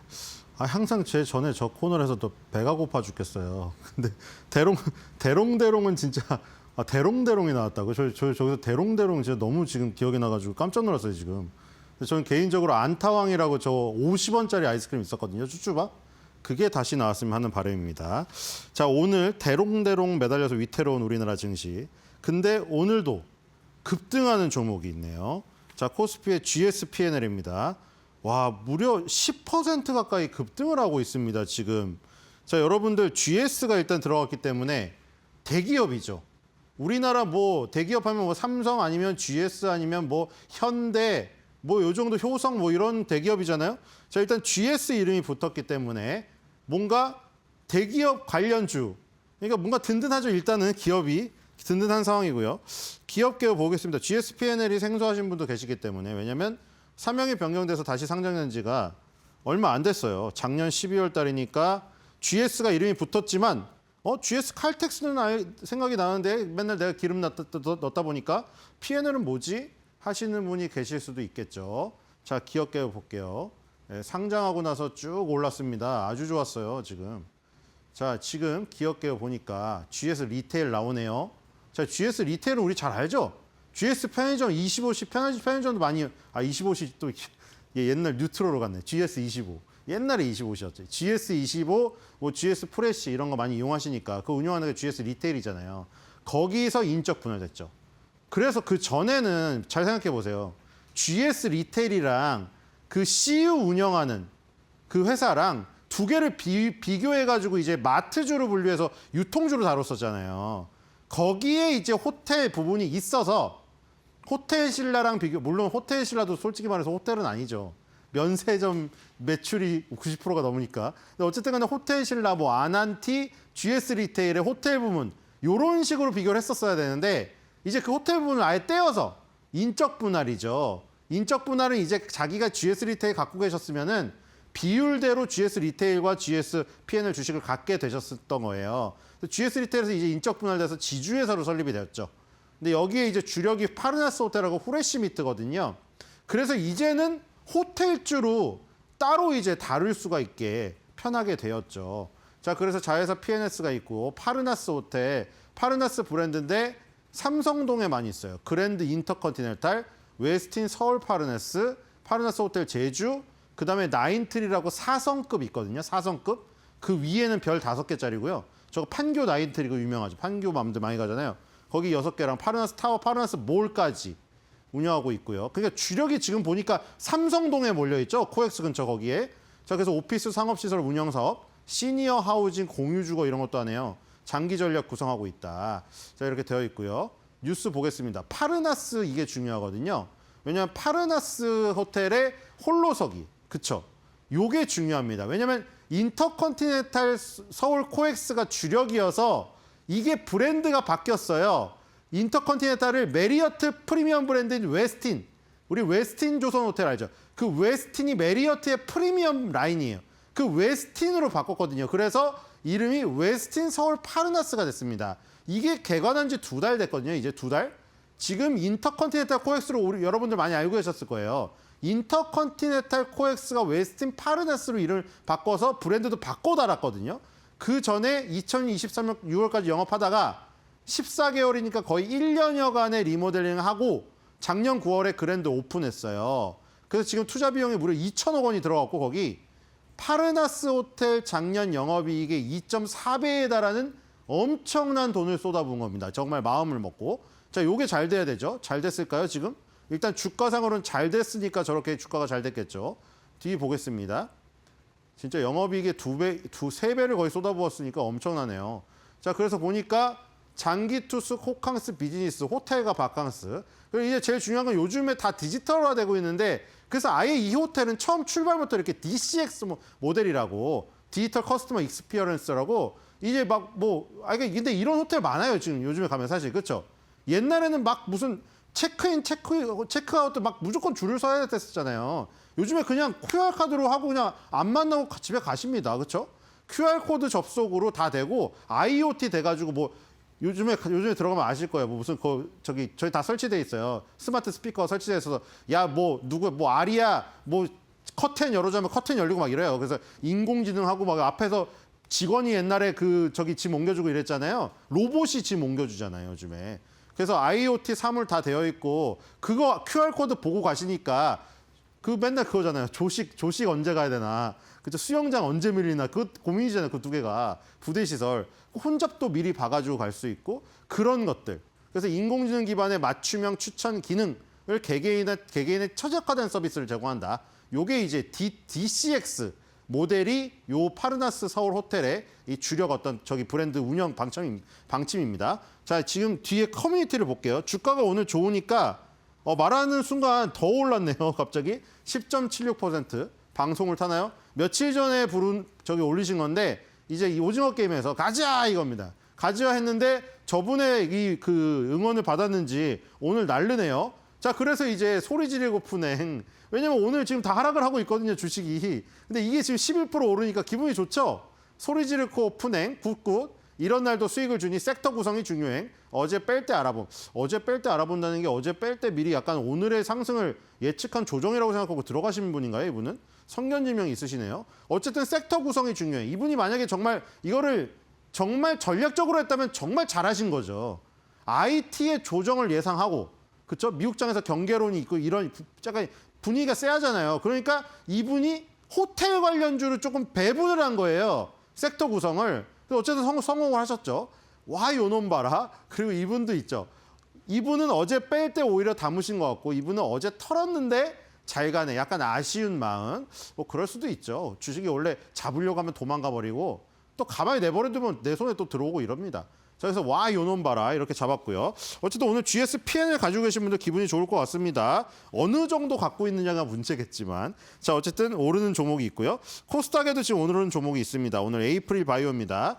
자, 바이오 오늘도 그런데 지금 바이오가 정말 이거 바이오가 정말 우리나라 이거 꽃 피우고 지금 난리죠. 최근에 또 이름 비슷한 ABL 바이오 난리 나지 않았습니까, 지금. 상훈이 형. 그렇죠? 곤사마이에서 또 스타가 탄생했어요. 저번에 말씀드린 대로. 상훈이 형님 진짜 너무 푸근하게 생기셨죠? 그래서 되게 뭔가 뭐 말을 하면 다 들어줄 것 같고. 근데 ABL 바이오가 이제 그랩바디 저기죠. 그랩바디 B. 근데 그랩바디 T도 있대요, 지금. 기술이 이제 또 있어가지고 그것까지 성공되면 이제 대박이 나는 거죠. 자, 에이프릴 바이오도 마찬가지입니다. 이게 원래 첫 번째 타자가 알테오젠이었잖아요. 알테오젠이 정말 그 머크랑 그렇게까지 저렇게 될지 몰랐잖아요. 그래서 이제 시가총액 1위를 간 뒤에 펩트론, ABL 바이오, 리가켄 바이오 다 날라가고 이제 전부 다 10위 안에 들었죠, 시가총액. 그리고 이제 그 이후에 다른 바이오들도 다 들썩이고 있는 거예요. 뭐 보로노이도 있죠. 그렇죠? D&D 파마텍도 있죠. 에이프릴 바이오 이런 것도 있죠. 다 미쳤어요, 지금 주가가. 지금 주가가 전부 이건 GSPNL이고 GSPNL도 마치 바이오 종목 같죠. 자, 바이오는 다 이런 식입니다. 와, 이거 뭡니까, 이거. 이게 지금 월봉이거든요. 일봉이 아니에요. 일봉이 아니라 월봉이라니까요, 지금 이게. 이 몇 달째 빨간색입니까, 지금? 이거? 이번 연도에 거의 뭐 다 빨간색 아니에요, 이거? 자, 이번 연도 중반부터는 그냥 죄다 빨간색으로 지금 불 붙고 있습니다. 이거 ABL 바이오 효과거든요. 그러니까 이 지금 알테오젠은 이미 코스피 이전 지금 생각하고 있잖아요. 여기 코스피에 이제 코스닥에 미련이 없어요. 코스닥 출신인데 난 더 좋은 학교 간다 이거예요. 알테오젠은. 이제 나머지 애들이 또 이제 알테오젠처럼 되려고 전부 분발하고 있는데 에이프릴 바이오도 지금 점점 거세집니다. 상승폭이 점점 거세져요, 지금. 그래서 4만 원까지 돌파해 버렸거든요, 지금. 이번 달에 또 21% 올랐어요. 오늘도 지금 0.38로 또 강보합을 기록하면서 이 시장에서 굉장히 지금 좋은 흐름을 보이고 있죠. 자, 요거 에이프릴 바이오도 생소하신 분 계시니까요. 뭔가 도대체 이 기업의 강점은 뭔가 보겠습니다. 이거는 보니까 인간 항체 제작 기술하고 단백질 의약품 반감기 증대 기술 이런 게 있네요. 이 굉장히 복잡하죠. 항체 라이브러리와 SAFA 플랫폼 기술이 있고요. 이것도 플랫폼 기술 업체죠. 그렇죠? 요즘에 잘 나가는 건 다 이거잖아요. HLB랑 코롱 티슈 신라젠 조금 아쉽지만 그 원샷 원킬은 정말 이거는 그러니까 되면은 대박인데 안 되면은 저렇게 오랜 기간 쉬어야 되는 거예요. 근데 이 기술 수출 플랫폼 업체들은 좋은 거. 아까 ABL 바이오, 알테오젠 이런 데서 봤죠. 몇몇 개 꽂아둔 다음에 거기서 잘 되면 마일스톤이라는 걸 받잖아요. 배당금식으로. 그리고 다른 파이프라인에 또 투자해가지고 그것도 수출하는 거예요. 순차적으로 꽂아놓는 거죠. 계속 겹치는 거예요. 그게 쌓여가지고 대여섯 개를 꽂아놔가지고 계속 마일스톤을 받으니까 공백기가 없는 거죠. 근데 신약 개발은 정말 고난의 길이거든요. 이거는. 임상 3상까지 다 통과시켜서 신약 허가를 받아야 되는데 어마어마한 금액, 조단위 금액이 들어갑니다. 거기서도 돈 벌 게 없으니까 옛날에 바이오 기업들이 뭐 했습니까? 장례식장에 그 식기 납품하고 이랬잖아요. 어떤 바이오 기업 아시죠? 빵집 운영하고 기억해 보세요. 당장 돈이 없으니까요. 그렇게 되니까 무슨 바이오 기업이 약간 체면이 좀 그렇잖아요. 이런 플랫폼 기술 업체들은 좋단 말이에요. 누구나 노리니까요. 신약 개발 업체도 노리죠. 자극적 제약사도 노리죠. 양쪽에서 노리는 거예요. 그러니까 이런 기술 수출 플랫폼 가치 있는 업체들은 좋은 거는 여러 군데에서 자기가 계약을 맺을 수 있다는 거예요. 그러다가 이제 알테오전처럼 머크가 다른 애들이 손대는 거 싫으니까 야 다른 애들 손대는 거 싫어. 우리가 돈 더 줄 테니까 독점 계약해. 이렇게 되면 몸값이 수배가 돼버리는 거죠, 이거요. 그러니까 지금 그런 스타일이에요. 항체 라이브러리와 SAF의 플랫폼 기술을 보유했다. 항체 의약품, 이중항체, 지속형 의약품, ADC 적용항체. 와, 여기 ABL 바이오에 나왔던 뭔가 그쵸? 정확히 뭔지 모르겠는데 단어들 다 나오죠, 여기? 그쵸? ABL 바이오도 ADC 적용 항체, 이중항체 기술이 있는 거 아니에요, 그거. 이중항체 2가지 미사일 발사할 수 있는 기술에다가 뇌혈관 장벽 뚫었고 들어가는 그 기술이 있잖아. ABL 바이오가 그것 때문에 일라이리가 탐내서 데려간 거 아닙니까? 이것도 지금 다 겹치네요, 그런 것들이. 이중항체에 ADC까지 나왔어요. 항체 약물 접합제, 그쵸? 자, 뒤로 가보겠습니다. 지금 뭔가 이슈되는 것들 다 들어가 있거든요. 자, 한국투자증권의 목표 주가 6만 원 나왔네요, 지금. 이제 4만 원인데 지금 2만 원을 더 높여 불렀어요. 보니까 파트너사 에보뮨. 이 회사는 에보뮨이라는 회사의 기술 이전했네요. 그렇죠? 에이프릴 바이오도 이미 기술 이전을 성공한 겁니다. 예를 들어서 작가로 따지면 입봉을 한 거예요. 작가가 입봉하고 이제 김은숙 작가도 입봉을 한 다음에 이 자리까지 온 거잖아요. 이것도 마찬가지죠. 일단 그걸 뚫은 다음에 요거를 레퍼런스를 보고 다른 업체들이 또 뛰어드는 거예요. 그럼 계속 쌓이는 거죠, 이제. 자, 이거 뭐냐 이게 지금. 자가염증 질환 신약 호흡 물질 APB. 아직 신약 호흡 물질이기 때문에 저렇게 이름을 붙이는 거죠. 최종 제품명이 안 나왔으니까. APB니까 에이프릴 바이오죠. APB R3의 중증 아토피 피부염이군요. 옛날 적응증이. 환자 대상 이상 결과를 발표할 예정이라고 합니다. 이게 성공하면은 R3의 가치 상승뿐만 아니라 아까 그 플랫폼이 얘네 이거네요. 그렇죠? ABL 바이오는 그랩바디 B가 주력 플랫폼이고 얘는 SAFA 플랫폼이 저기네요. 주력 플랫폼이네요. 재평가가 시작될 전망이다 하면서 6만 원. 그러니까 이거죠, 바로. 기술 수출을 하면 내가 임상을 진행하는 게 아니고 그쪽에서 임상을 진행하는 거예요. 그러니까 그쪽이 임상을 진행해서 임상 속도가 빨라지면 우리가 돈을 받는 거예요. 대신에 그럼 그 회사가 임상을 언제 진행하고 느려지면 우리 못 받네요? 그러니까 알테오진이나 ABL 바이오처럼 레퍼런스가 여러 개 쌓이면 그 간극기가 서로가 그 극복이 된다는 거죠. 에이프릴 바이오도 이제 첫 단추를 이렇게 낀 거고. 어쨌든 간에 에보뮨이 잘해야겠네요. 그렇죠? 에보뮨이 계속해서 빠른 속도로 진행을 하면 좋은 지금 상황이 펼쳐지죠. 그리고 지금 임상 2상입니다. 상당히 빠르죠? 그 다음은 임상 3상이에요, 이제. 임상 단계가 올라갈수록 꽂히는 돈은 늘어납니다. 그렇죠? 그리고 저기 머크나 이런 거, 알테오전처럼 어떻게 되죠, 나중에? 시판되면 로열티까지 받을 수 있어요. 로열티는 제한이 없습니다, 리미티드가. 팔리는 만큼 매출액 대비 받기 때문에. 그렇죠? 그래서 이제 이상을 가고 있다, 이런 것이고요. 자, 이 커뮤니티 가보겠습니다. 더 스테이. 네, 이렇게 임상 3상에 대한 결과, 임상 2상에 대한 결과에 따라서 6만 원 나오고 있고요. 자, 오늘 저녁은 저거 나는데 저분이 며칠 전에 올리셨어요. 근데 좀 아쉽죠? 저분이 0.6%만 먹고 파셨거든요? 아쉽네요, 지금. 35,150원에 파셨는데 지금 4만 원 갔으니까 주당 5천 원 더 갔거든요. 좀만 참으시지. 능동의 미나리 곰탕이 너무 맛있었나 봅니다. 그걸 사 먹기 위해서 어쩔 수 없이 팔아버렸습니다.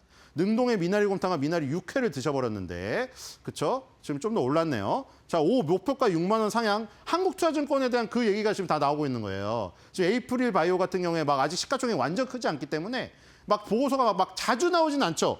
근데 6만 원짜리가 나왔으니까 너무 기분이 좋은 거죠. 자기가 갖고 있는데 매수 보고서가 나와요. 얼마나 기분이 좋겠어요.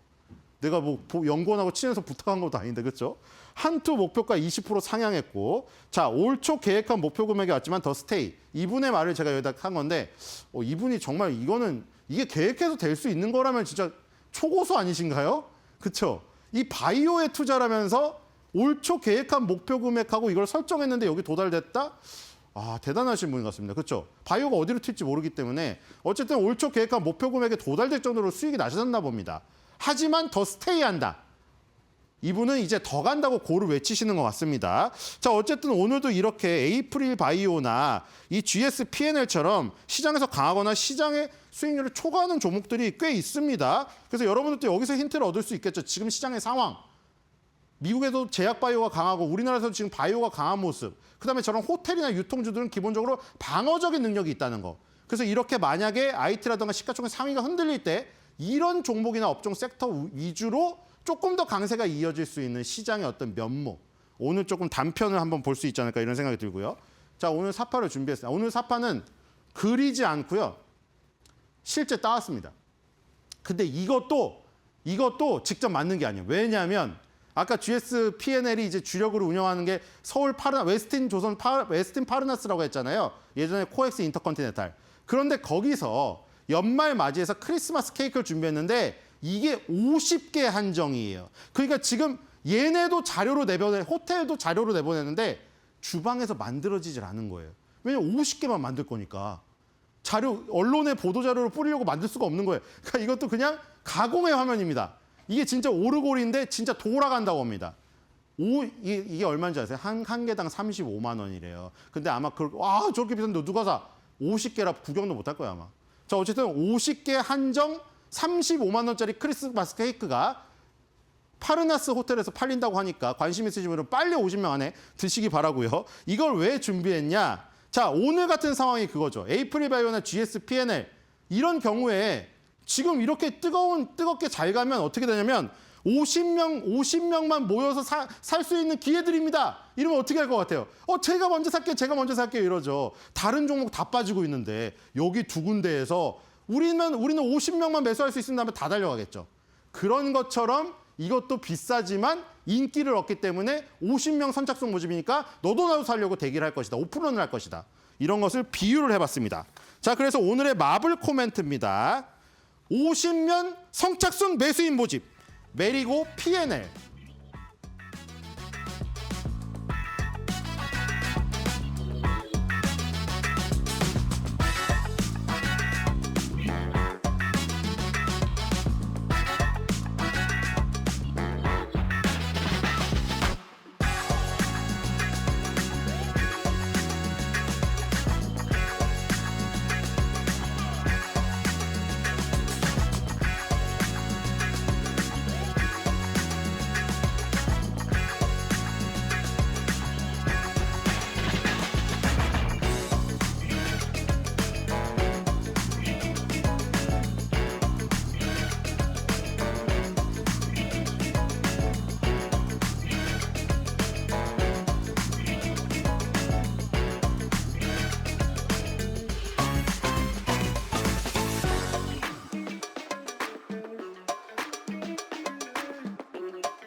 코스피가 오늘 미국에서 불어온 찬바람에 장중 4천선도 위태로운 모습을 보이고 있습니다.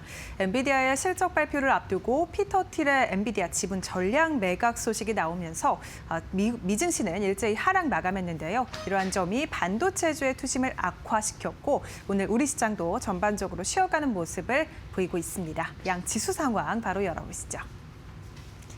일단 코스피가 오늘 일중 저점 부근을 지나고 있습니다. 현재 2% 넘게 하락하면서 전장 대비해서 83포인트가량 떨어졌고요. 4,006선 부근 지나가면서 현재 시간 기준으로 4,000선이 어느 정도 위태로운 모습 보이고 있습니다. 코스닥 같은 경우도 1.81%가량 하락하면서 886포인트 지나가고 있고요. 오늘 코스피 코스닥 일제히 일중 저점 부근을 현재 시간 기준으로 지나가고 있다는 점 확인해 볼 수 있겠습니다. 매매 동향도 열어보시죠. 코스피입니다. 일단 외국인과 기관의 매도세가 출회되고 있습니다. 오늘 외국인 1,300억가량 팔면서 어제의 사자세를 바로 오늘 매도세로 바뀌는 모습 보여주고 있고 기관 같은 경우도 장 초반부터 지금까지 매도폭을 키워나가고 있습니다. 현재 시간 3,500억가량 순매도 중이고요. 개인의 순매수가 4,500억가량 들어오면서 그래도 지수를 어느 정도 지지해주고는 있지만 오늘 메이저 주체의 수급이 빠져나가면서 지수가 4,000선도 위태로운 모습을 보여주고 있다는 점 체크해 볼 수 있겠습니다. 코스닥 매매 동향도 열어보시죠. 오늘 코스닥 시장도 외국인과 기관의 순매도가 출회되고 있습니다. 외국인 1,700억가량, 기관은 1,100억가량 팔고 있고요. 개인만의 순매수가 오늘 양시장에 들어오고 있는 상황입니다. 원달러 환율도 함께 열어보시죠.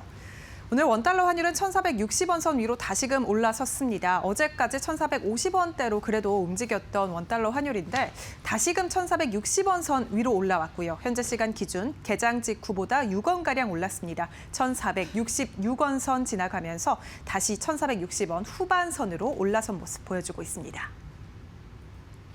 네, 이렇게 오늘 시장 상황 살펴봤는데 그렇다면 오늘 주목해볼 만한 투자 뉴스는 어떤 게 있을지 바로 이어서 알아보시죠.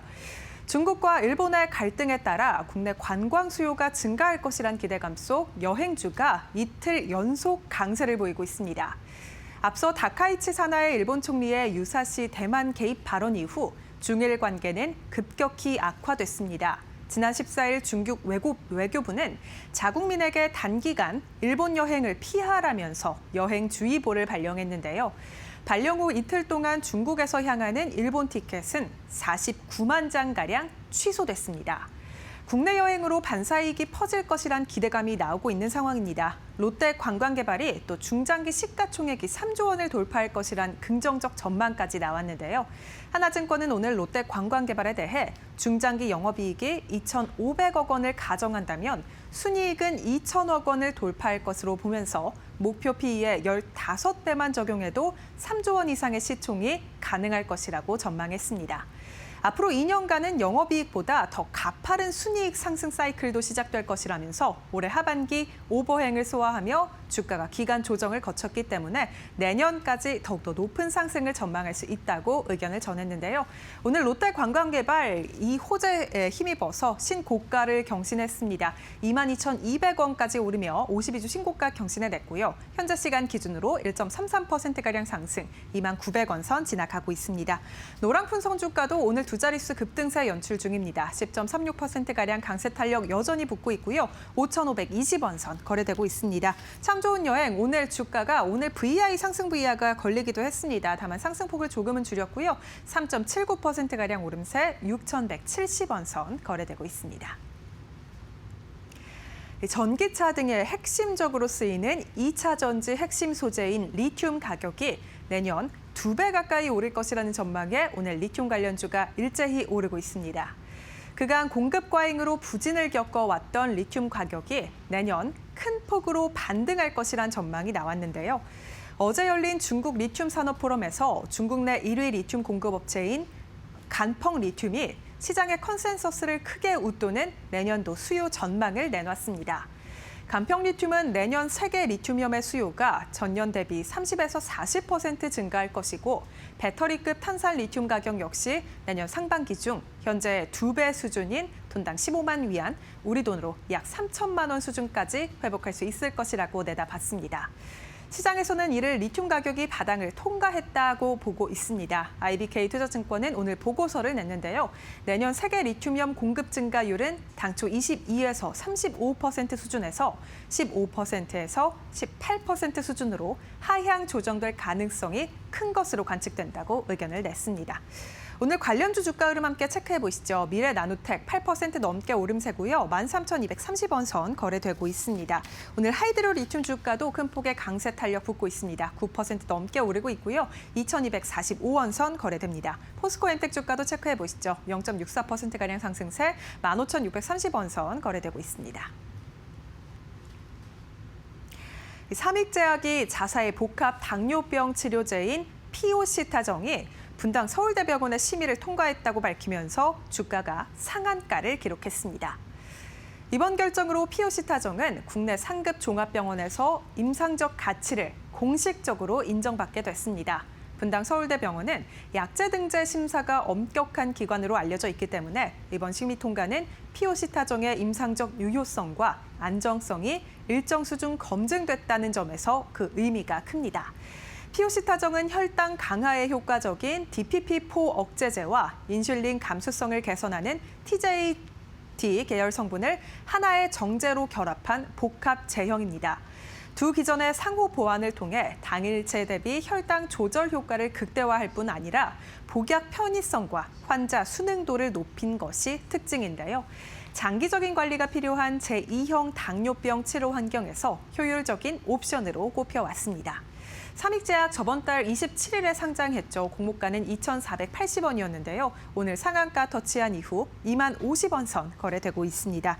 이외에도 오늘 인벤티지랩이 큰 폭의 상승세입니다. 최근 들어 제약바이오 업종으로 상승 탄력이 나오면서 비만 치료제단에서 상승세가 눈에 띄고요. 인벤티지랩 오늘 7.48%가량 상승세 73,300원 선 거래되고 있습니다.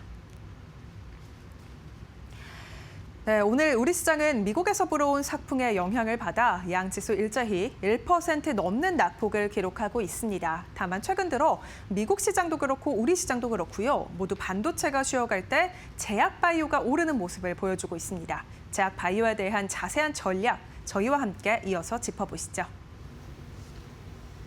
네, 여러분 궁금해하시는 제약바이오 투자 전략 오늘 듬뿍 담아왔습니다. 오늘 석지연 바이오 플랫폼 센터 기자와 함께 나눠볼게요. 어서 오세요. 네, 안녕하세요. 네. 삼성전자가 올해 들어서 그 네. 헬스케어 산업 이런 부분에 대해서 투자를 사실상 이제 전방위적으로 확장한다 그렇습니다. 이런 부분이 참 많이 궁금했는데 네. 마침 또 가져오셨습니다. 우선 삼성의 투자 내용을 쭉 한번 좀 훑어주세요. 네, 그 지난해부터 투자 속도가 좀 빨라지는 모습인데요. 지난해 5월에 AI 기반 초음파 진단 기업 소니오를 인수했고 또 DNA 분석 장비 업체인 엘리먼트 바이오사이언스, 디지털 헬스케어 플랫폼 기업인 젤스 등에 그 연이어 투자를 했습니다. 올해 들어서는 미국의 액체 생검 기업 그레일에 투자를 단행했습니다.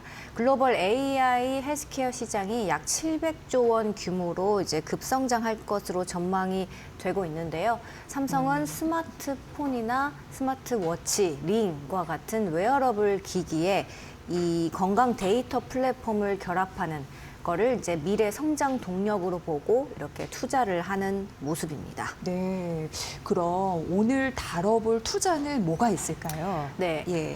가장 최근에 했던 그 액체 생검 기업 이야기를 좀 해보려고 합니다. 네. 일단 액체 생검이 조금 생소하실 수도 있는데요. 이제 피나 그 침으로 그 떠다니는 DNA 조각을 분석해서 암을 진단하는 기술이라고 보시면 되겠습니다. 되게 간단하게 할 수 있는 거네요. 네, 그렇습니다. 네, 네. 절개나 조직 검사가 필요하지 않고 한 번의 체열로 여러 가지 암을 한 번에 또 볼 수 있기 때문에 차세대 암 진단 방법으로 평가되는 기술인데요. 삼성물산이랑 삼성전자가 그 1,560억 원을 투자해서 지분 4%를 확보를 했습니다. 이 그레일이라는 기업에요. 아, 네, 삼성물산은 이번 투자로 그레일의 그 제품, 암 진단 제품 갤러리를 한국 시장에 유통을 하고 또 아시아 시장도 이제 진출할 계획을 가지고 있고요. 삼성전자는 이 디지털 헬스케어에다가 데이터를 이제 결합을 해서 스마트폰과 링, 워치 등의 이제 소비자들의 건강 데이터를 좀 책임지는 쪽으로 사업을 확장하려는 모습입니다. 네. 그러니까 삼성전자와 삼성물산이 그 그레일에 투자를 한 건데 그 액체 생검이라고 해서 말씀해 주신 대로 피나 그리고 침으로 간단하게 이제 분석할 수 있는 네. 그런 거고 네. 대표 제품이 갤러리라고 네. 말씀해 주셨습니다. 네. 그러면 이게 어떤 진단 방법인지 조금 더 구체적으로 알려주세요. 네. 예.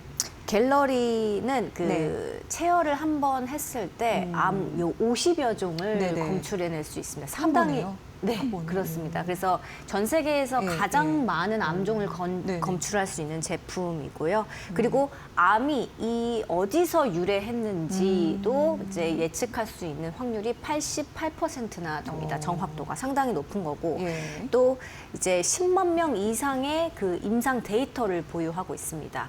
그 국내에서도 이 정도 규모로 데이터를 확보한 그 회사가 액체생검 기업이 없거든요. 그러니까 10만 명 이상의 대규모 임상으로 글로벌 검증력도 매우 높은 편이라고 평가가 되고 있습니다. 네.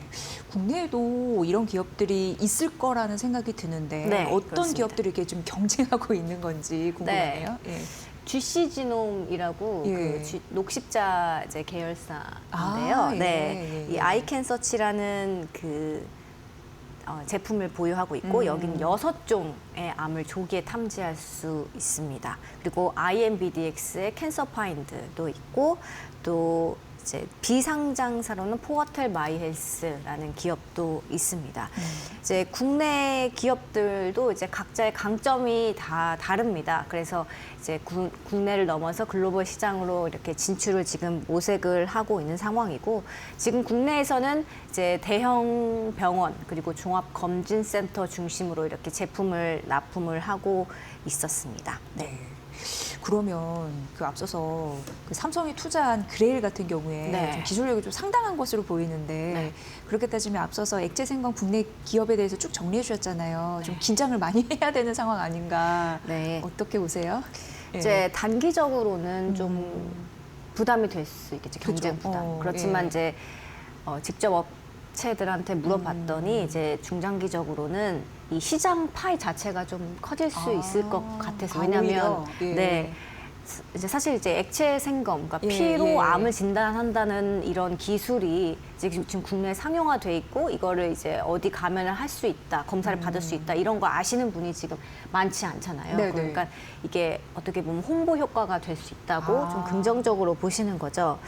이제 말씀해주신 것처럼 이제 그레이사가 개발한 갤러리는 이제 탐지 가능한 암종 수가 50여 종으로 국내 한 6종에서 8종 대비 압도적으로 많죠. 그리고 임상 데이터 규모도 10만 명 규모로 엄청 많은데 이제 삼성물산이 이 제품을 이제 국내 유통하게 되면 이제 기존에 국내 제품 깔려있던 그 시장에 이제 그 똑같은 이제 그레이 제품을 이제 깔게 될 텐데 네. 그렇게 되면은 이제 좀 갤러리가 시장을 좀 고가 서비스 시장을 좀 빠르게 잠식할 가능성이 있긴 할 것 같습니다. 하지만 네. 중장기적으로는 업계에는 긍정적이라는 의견이 많은데요. 이제 삼성이 시장에 진입하면 이 액체 생검 기술의 신뢰도, 뭐 인지도, 뭐 표준화가 좀 빠르게 진행이 될 거고 또 정부의 그 보험 적용 가능성 같은 것도 논의가 될 수 네네네. 있거든요. 그래서 이제 기업 시장 전체 파이가 커지는 효과가 있다. 이렇게 또 볼 수 있겠습니다. 네. 그럼 국내 기업들의 경쟁력은 뭐로 분석을 하셨어요? 네. 그 GC 지놈이랑 네. IMBDX 제품 같은 경우 민감도가 86%에서 91%, 특이도가 96%에서 98%, 거의 네. 90% 이상이고 거의 100%에 가까운 특이도와 민감도를 보유하고 있는 만큼 이제 검사할 수 있는 암종은 그렇게 많지는 않지만 네. 일단 그 보유 한 6종에서 8종의 암종을 잡아낼 확률은 매우 높은 거죠, 정확도가. 그래서 이제 갤러리는 이제 검사할 수 있는 암종은 많지만 민감도라는 것은 암 환자가 맞다고 이야기해 줄 수 있는 비율을 말하거든요. 네네네. 이제 그 민감도가 50%대밖에 되지 그래요? 않습니다. 예. 그러니까 이제 몸 전체를 이제 스캔을 해주는 대신에 한 절반 정도의 확률로 이제 민감도를 나타내기 때문에 이제 구체적으로 이제 들어가면은 소비자가 어떤 걸 원하냐, 나는 전체적인 스캔을 원한다 하면은 그레일의 제품을 쓰면 되는 거고 나는 특정 암이 궁금하다. 예. 그러면은 또 이제 국내 제품을 쓸 수 있는 거고 이렇게 약간 시장이 또 세분화되는 그런 이제 느낌을 받았고요. 예. 그리고 국내 기업들은 상대적으로 비용이 훨씬 저렴합니다. 뭐 일부 업체들은 그레일 제품의 절반 수준의 가격으로 이제 제공할 수 있다. 이렇게 이야기를 했기 때문에 이제 선택권이 이제 시장 소비자들 입장에선 선택권이 넓어진다고 볼 수 있겠죠. 네, 그러니까 삼성이 그레일에 이제 투자를 하면서 국내 기업들도 어떻게 보면 시장 전반적으로 파이가 커지는 거고 홍보 네. 효과가 있으니까 네. 같이 잘 사는 윈윈하는 그런 전략이 되지 않을까 이런 기대 효과도 있다라고 말씀해 주셨는데 그렇다면 국내 액체 생검 이런 부분의 시장은 앞으로 더 커질 것으로 보여진다는 거잖아요. 네, 그 전망도 좀 말씀해 주세요. 네. 예. 국내 액체 생검 시장 같은 경우 현재 2,600억에서 2,900억 원 규모인데요. 연평균 13% 정도 성장을 할 예정이고 2030년대 중반에는 7,700억 원 수준까지 이제 크게 커질 전망입니다.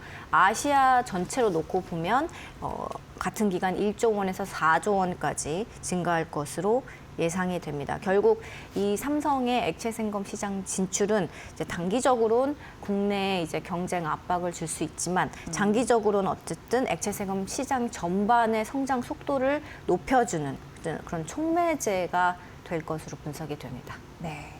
그러니까 피로암 진단 시장에 뛰어든 삼성 그리고 이게 국내 K바이오에 어떤 영향을 미치는지 쭉 분석을 해주셨습니다. 굉장히 흥미로운 주제였고요.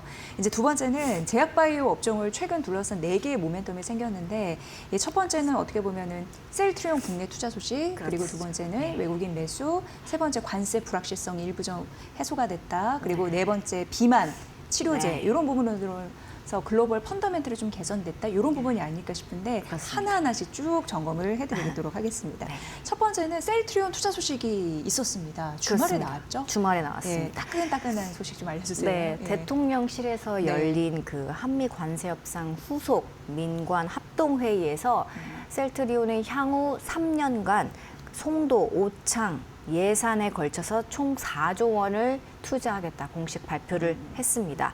설비 증설뿐만 아니라 R&D, 연구개발 비용도 크게 확대한다고 했는데요. 현재 한 연 6천억 원 수준인 R&D를 연간 1조 원 수준까지 확 높이겠다라고 이야기를 했습니다. 지금 현재 국내 전통 제약사 상위 기업들의 경우 한 1,500억에서 2,000억 원 정도를 R&D 연구 개발에 쓰고 있거든요. 그러면은 이걸 감안하면 한 5배 높은 수준이기 때문에 네. 상당히 투자를 많이 하는 겁니다. 그리고 스타트업 협업 펀드 규모도 기존 5천억에서 1조 원으로 확대를 하면서 바이오 생태계 전반을 키우겠다. 셀트리온이 나서서 이렇게 이야기를 했습니다. 그렇기 때문에 국내 바이오 산업 기반을 강화하겠다라는 메시지를 직접적으로 던진 거기 때문에 업계에서는 상당히 큰 의미를 부여하고 있습니다. 네. 그리고 이제 두 번째 모멘텀은 미국 관세 문제인데 좀 약간 아쉽기는 해도 불확실성이 해소됐다라고 봐도 되는 건가요, 저희가? 네, 예. 왜냐하면 100% 이야기가 나왔었잖아요. 예전에 이제 비해서. 그것에 예. 비하면 이제 그리고 이제 완전히 어떻게 보면은 정리가 된 거기 때문에 네. 좀 확실히 해소가 됐다라는 평가가 나옵니다. 왜냐하면 그 100%가 언급됐을 당시에는 이제 한국의 이제 수출 산업이 무너질 수 있다. 뭐 이런 우려들이 많았었거든요. 그쵸, 그쵸. 예. 그래서 이번 발표로 제네릭 의약품 같은 경우는 무관세, 그리고 의약품 원료와 일부 중간체도 추가 관세 철폐, 그리고 전체 관세는 15% 상한 이렇게 정리가 됐습니다. 잘 아시는 것처럼 한국의 그 의약품 수출 국가 1위가 미국이거든요. 작년에 미국향 수출이 약 2조 1천억 원 수준으로 적지 않기 때문에 이런 불확실성이 정리가 됐다는 것만으로도 업계에 큰 안도감을 주는 것 같습니다. 네. 자, 그리고 이제 세 번째는 외국인의 매수. 이거는 정말 또 중요한 이슈 중에 하나인데 수급 어느 정도로 들어왔는지 궁금해졌어요. 네. 최근에 이제 바이오에서 반도체로 외국인 자금이 옮겨지는 흐름이 좀 뚜렷해졌다고 하는데요. 실제로 이달 외국인들이 가장 많이 사들인 종목이 셀트리온 약 셀트리온. 3,200억 원. 그리고 알테오젠, ABL 바이오도 순매수 상위권에 올랐다고 합니다. 반대로 SK 하이닉스나 삼성전자 같은 경우는 각각 4조 그리고 1조 원씩 순매도가 이루어지면서 대형 이런 반도체에서 자금을 조금 빼는 모습인 것 같습니다. 뭐 이제 업계에서는 이게 기존의 반도체에서 바이오로 자금이 이동하는 섹터 로테이션이 나왔다. 전형적인 섹터 로테이션이다. 이렇게 평가를 하고 있습니다. 네. 이제 마지막 네 번째는 비만약 중심으로 한 시장의 그 확장 이런 부분이 아닐까 싶습니다. 네. 최근 제약바이오에도 비만 테마가 막 들끓는 흐름들이 나타나고 있는데 이 부분도 좀 설명 좀 부탁드릴게요. 네. 네. 비만 치료제 시장이 정말 크게 커지고 있습니다. 2023년에 67억 달러 규모였는데 2028년엔 480억 달러, 우리 돈으로 70조 원 수준까지 커진다는 전망이 지금 나와 있습니다. 릴리의 마운자로 그리고 노보 노디스크의 위고비가 연달아 글로벌 시장에서 이제 폭발적으로 성장을 하면서 국내 기업에도 파트너십 기회가 열리고 있습니다. 실제로 알테오젠, ABL 바이오, 리가켄 바이오 같이 이 국내에서 어떤 플랫폼을 보유한 기업들이 이제 계속 매수 상위권에 이름을 올리고 있다는 점이 좀 인상적입니다. 네. 자, 이렇게 이제 네 가지로서 이제 제약바이오 탄력을 받고 있는 흐름들 나타나고 있습니다. 최근에 어떻게 보면은 증시가 조정받았을 때 앞서서도 말씀드린 대로 고개를 빼꼼히 내밀면서 긍정적인 그런 전망들이 나오고 있다. 이걸 또 잘 이용해야 된다라고 말씀해 주셨는데 그 셀트리온의 국내 투자 발표, 외국인 대규모 매수, 그리고 미국 관세 불확실성 해소 마지막으로 비만 테마 이런 부분으로 긍정적인 그런 부분 좀 보시면 될 것 같고요. 마지막으로 뭘 살펴보면 좋을까요? 예. 그 이제 지금 어쨌든 이제 종합적으로 보면은 바이오 업종에 다시 기회가 오고 있다 이렇게 좀 평가를 할 수 있을 것 같습니다. 그리고 네. 최근에 전해드렸던 이제 3분기 실적도 보면 좀 고성장 파이프라인 그리고 고수익 제품을 보유한 회사만 지금 살아남는 구도로 좀 정리가 되고 있거든요. 네. 이제 전통 제약사들은 이제 꾸준히 매출을 내는 회사긴 하지만 고수익 파이프라인이나 제품이 없다면 이제 또 실적이 그렇게 점프를 하지 못하는 그런 양상들이 좀 뚜렷하게 나타나면서 네. 앞으로 이제 투자를 하실 경우 이제 삼성바이오로직스, 셀트리온, SK 바이오팜처럼 확실한 수익 기반이 갖춰진 그런 기업들 위주로 보시는 게 어떨까 생각이 듭니다. 네.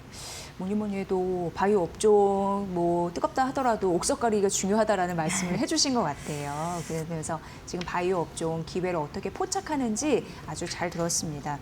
최근 이 모든 게 바이오 투자하신 분들 굉장히 따끈한 관심사인데 잘 풀어주셔서 감사합니다. 저 이데일리 대표 그 바이오 미녀 기자인 석지연 이데일리 바이오 플랫폼 센터 기자의 분석이었습니다. 잘 들었습니다. 고맙습니다.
안녕하세요. 증시 날씨 전해드리는 마켓웨더 김수현입니다.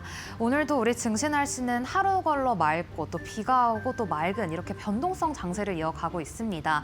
오늘은 어김없이 또 비가 내리고 있는데요. 간밤 뉴욕 증시에서 3대 지수가 일제히 밀리자 국내 시장도 약한 흐름으로 시작하며 동반 하락을 보이고 있습니다. 특히 엔비디아 실적 발표를 이틀 앞둔 지금 이 부담감이 커지면서 반도체 투톱도 어제 올랐던 부분을 되돌리는 흐름을 보여주고 있는데요. 오늘 종목별 날씨 보시면서 시장 분위기 더 자세하게 살펴보겠습니다. 우선 앞서 말씀드렸던 것처럼 오늘 반도체주에는 비가 내리고 있습니다. 간밤 필라델피아 반도체 지수가 1.5%가량 빠졌는데요. 엔비디아 주가가 2%가량 가까이 빠지기도 했습니다. 이러한 여파가 오늘 국내 반도체주에도 이어지고 있는 흐름 확인되고 있는데 특히 어제 간밤에는 모건 스탠리에서 하드웨어 관련주에 대한 목표가 하향 조정 리포트가 나왔습니다. 이런 리포트로 인해서 오늘 국내 증시에서는 반도체 소부장 종목까지 비가 내리고 있습니다. 이어서 이렇게 반도체주가 쉬어가자 오늘 조선주와 방산주에는 모처럼 햇살이 들고 있는데요.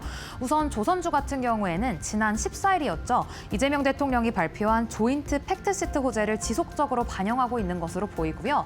방산주 같은 경우에는 이재명 대통령이 G20 정상회의 참석을 계기로 숨막길에 오른 가운데 이 방산 세일즈에 대한 기대감이 반영되고 있습니다. 또 이런 일정 모멘텀도 있는데요. 다음 주 27일 누리호 4차 발사 일정이 있습니다. 이러한 호재가 작용하며 방산주가 개장 직후에는 강세 보였지만 이 장이 진행될수록 상승분은 반납해가고 있는 흐름 보이고 있습니다. 이어서 계속 보시면 오늘 리튬주 모처럼 반등에 나선 모습입니다. 어제였죠. 이 중국의 리튬 1위 업체 창업자가 내년도에 리튬 수요가 30% 이상 증가할 것이다. 이런 전망을 내놓았습니다. 이런 전망 속에 중국의 탄산 리튬 가격이 9%가량 급등하기도 했는데요. 이러한 영향으로 간밤 미증시에서 리튬 관련주가 일제히 반등에 나섰습니다. 엘버말이나 리튬 아메리카스 같은 관련주가 급등세를 보였는데요.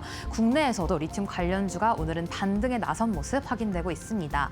보시면 오늘 여행 관련주 어제 이어서 오늘도 쾌청한 흐름 이어가고 있습니다. 최근 이 다카이치 일본 총리의 대만 유사시 개입 시사 발언으로 중국과의 관계가 급격히 냉랭해졌습니다. 중국 정부도 일본 여행으로의 자제령도 내리는 만큼 이 중국 정부도 이제 일본 애니메이션도 이제는 중국에서 무기한 연기했다고 합니다. 관련된 소식 속에서 국내에서는 반사수의 기대감으로 여행 관련주, 카지노주, 면세점주까지 오늘 강한 햇살을 받고 있습니다. 이어서 남북 경협주 오랜만에 맑은 햇살 받는 점 확인되고 있는데요. 군이 전날 비무장지대 내의 군사 분계선 기준선 설정 문제를 논의하기 위해서 북한의 남북 군사 당국회담을 공식 제안했다는 소식에 오늘 일제히 오름세 보이는 점 확인되고 있습니다. 그럼 이어서 오늘 주목해봐야 할 증권사 리포트들 보겠습니다. 우선 롯데 관광개발인데요. 3분기 연속 어닝 서프라이즈를 기록하자 오늘 증권가에서는 내년도 시가총액이 3조 원이 가능할 것이다. 이런 긍정적인 전망을 내놓았습니다. 이러한 전망 속에 오늘 주가는 맑음 보이고 있고요. 이어서 한국전력입니다. 3분기의 호실적 속에 10년 만에 주가가 5만 원대에 올라섰습니다. 증권가에서는 AI 데이터 센터의 수혜 기대감이 기대된다면서 오늘 한국전력도 주가 맑음 보이고 있고 오늘 하이브 같은 경우에는 하나증권에서 이 BTS 복귀로 내년 실적이 역대급 최고치를 기록할 것이다. 이런 전망을 내놓았습니다. 하이브도 마찬가지로 오늘 주가에 햇살이 드는 점 확인되고 있습니다. 이어서 그럼 특징적인 종목들 날씨 보겠습니다. 더 핑크퐁 컴퍼니가 오늘 코스닥에 데뷔를 했습니다. 이 아기상어로 다들 알고 계실 텐데요. 최근 이 코스닥에 상장하는 기업들에 비해서는 이 개장 직후의 시세는 강세를 강하진 않았습니다. 그럼에도 오늘 30%대에서 상승세 그리고 있는 점 확인이 되고 있고요. 이어서 영원무역입니다. 이 3분기 호실적을 기록한 가운데 이틀 연속 52주 신고가를 경신하는 등 맑은 흐름을 계속해서 이어가고 있습니다. 그럼 이어서 오늘 계속해서 특징적인 종목들 보겠습니다. 오늘 A+에셋 상한가를 직행하는 등 폭염같이 뜨거운 하루를 보내고 있는데요. 행동주의 펀드 얼라인이 이 지분 19.9%를 상한가보다 비싼 주당 8,000원에 공개 매수하겠다고 밝히자 오늘 상한가에 직행하는 흐름 보이고 있습니다. 마지막으로 대한조선인데요. 개장과 동시에 오세아니아 지역 선주와 1,274억 원 규모의 원유 운반선 수주 계약을 체결했다는 소식 속에 오늘 주가는 맑음 보이고 있습니다. 이상 11월 18일 증시 날씨 전해드렸습니다.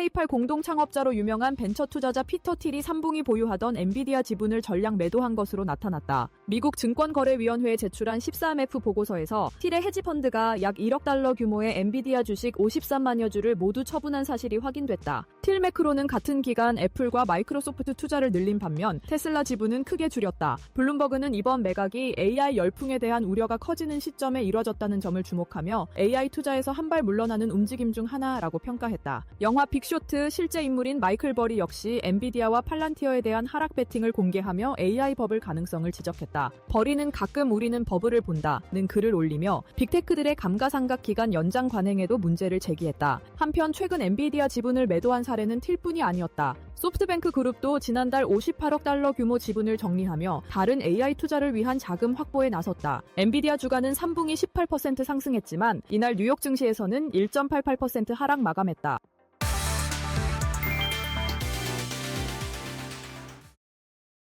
양시장이 장중 저점 부근입니다. 지금 외국인과 기관은 팔고 있는데 개인이 매수하는 그런 장이고요. 환율은 1,466원대로 어제 대비했을 때 5원 정도 오히려 좀 상승합니다.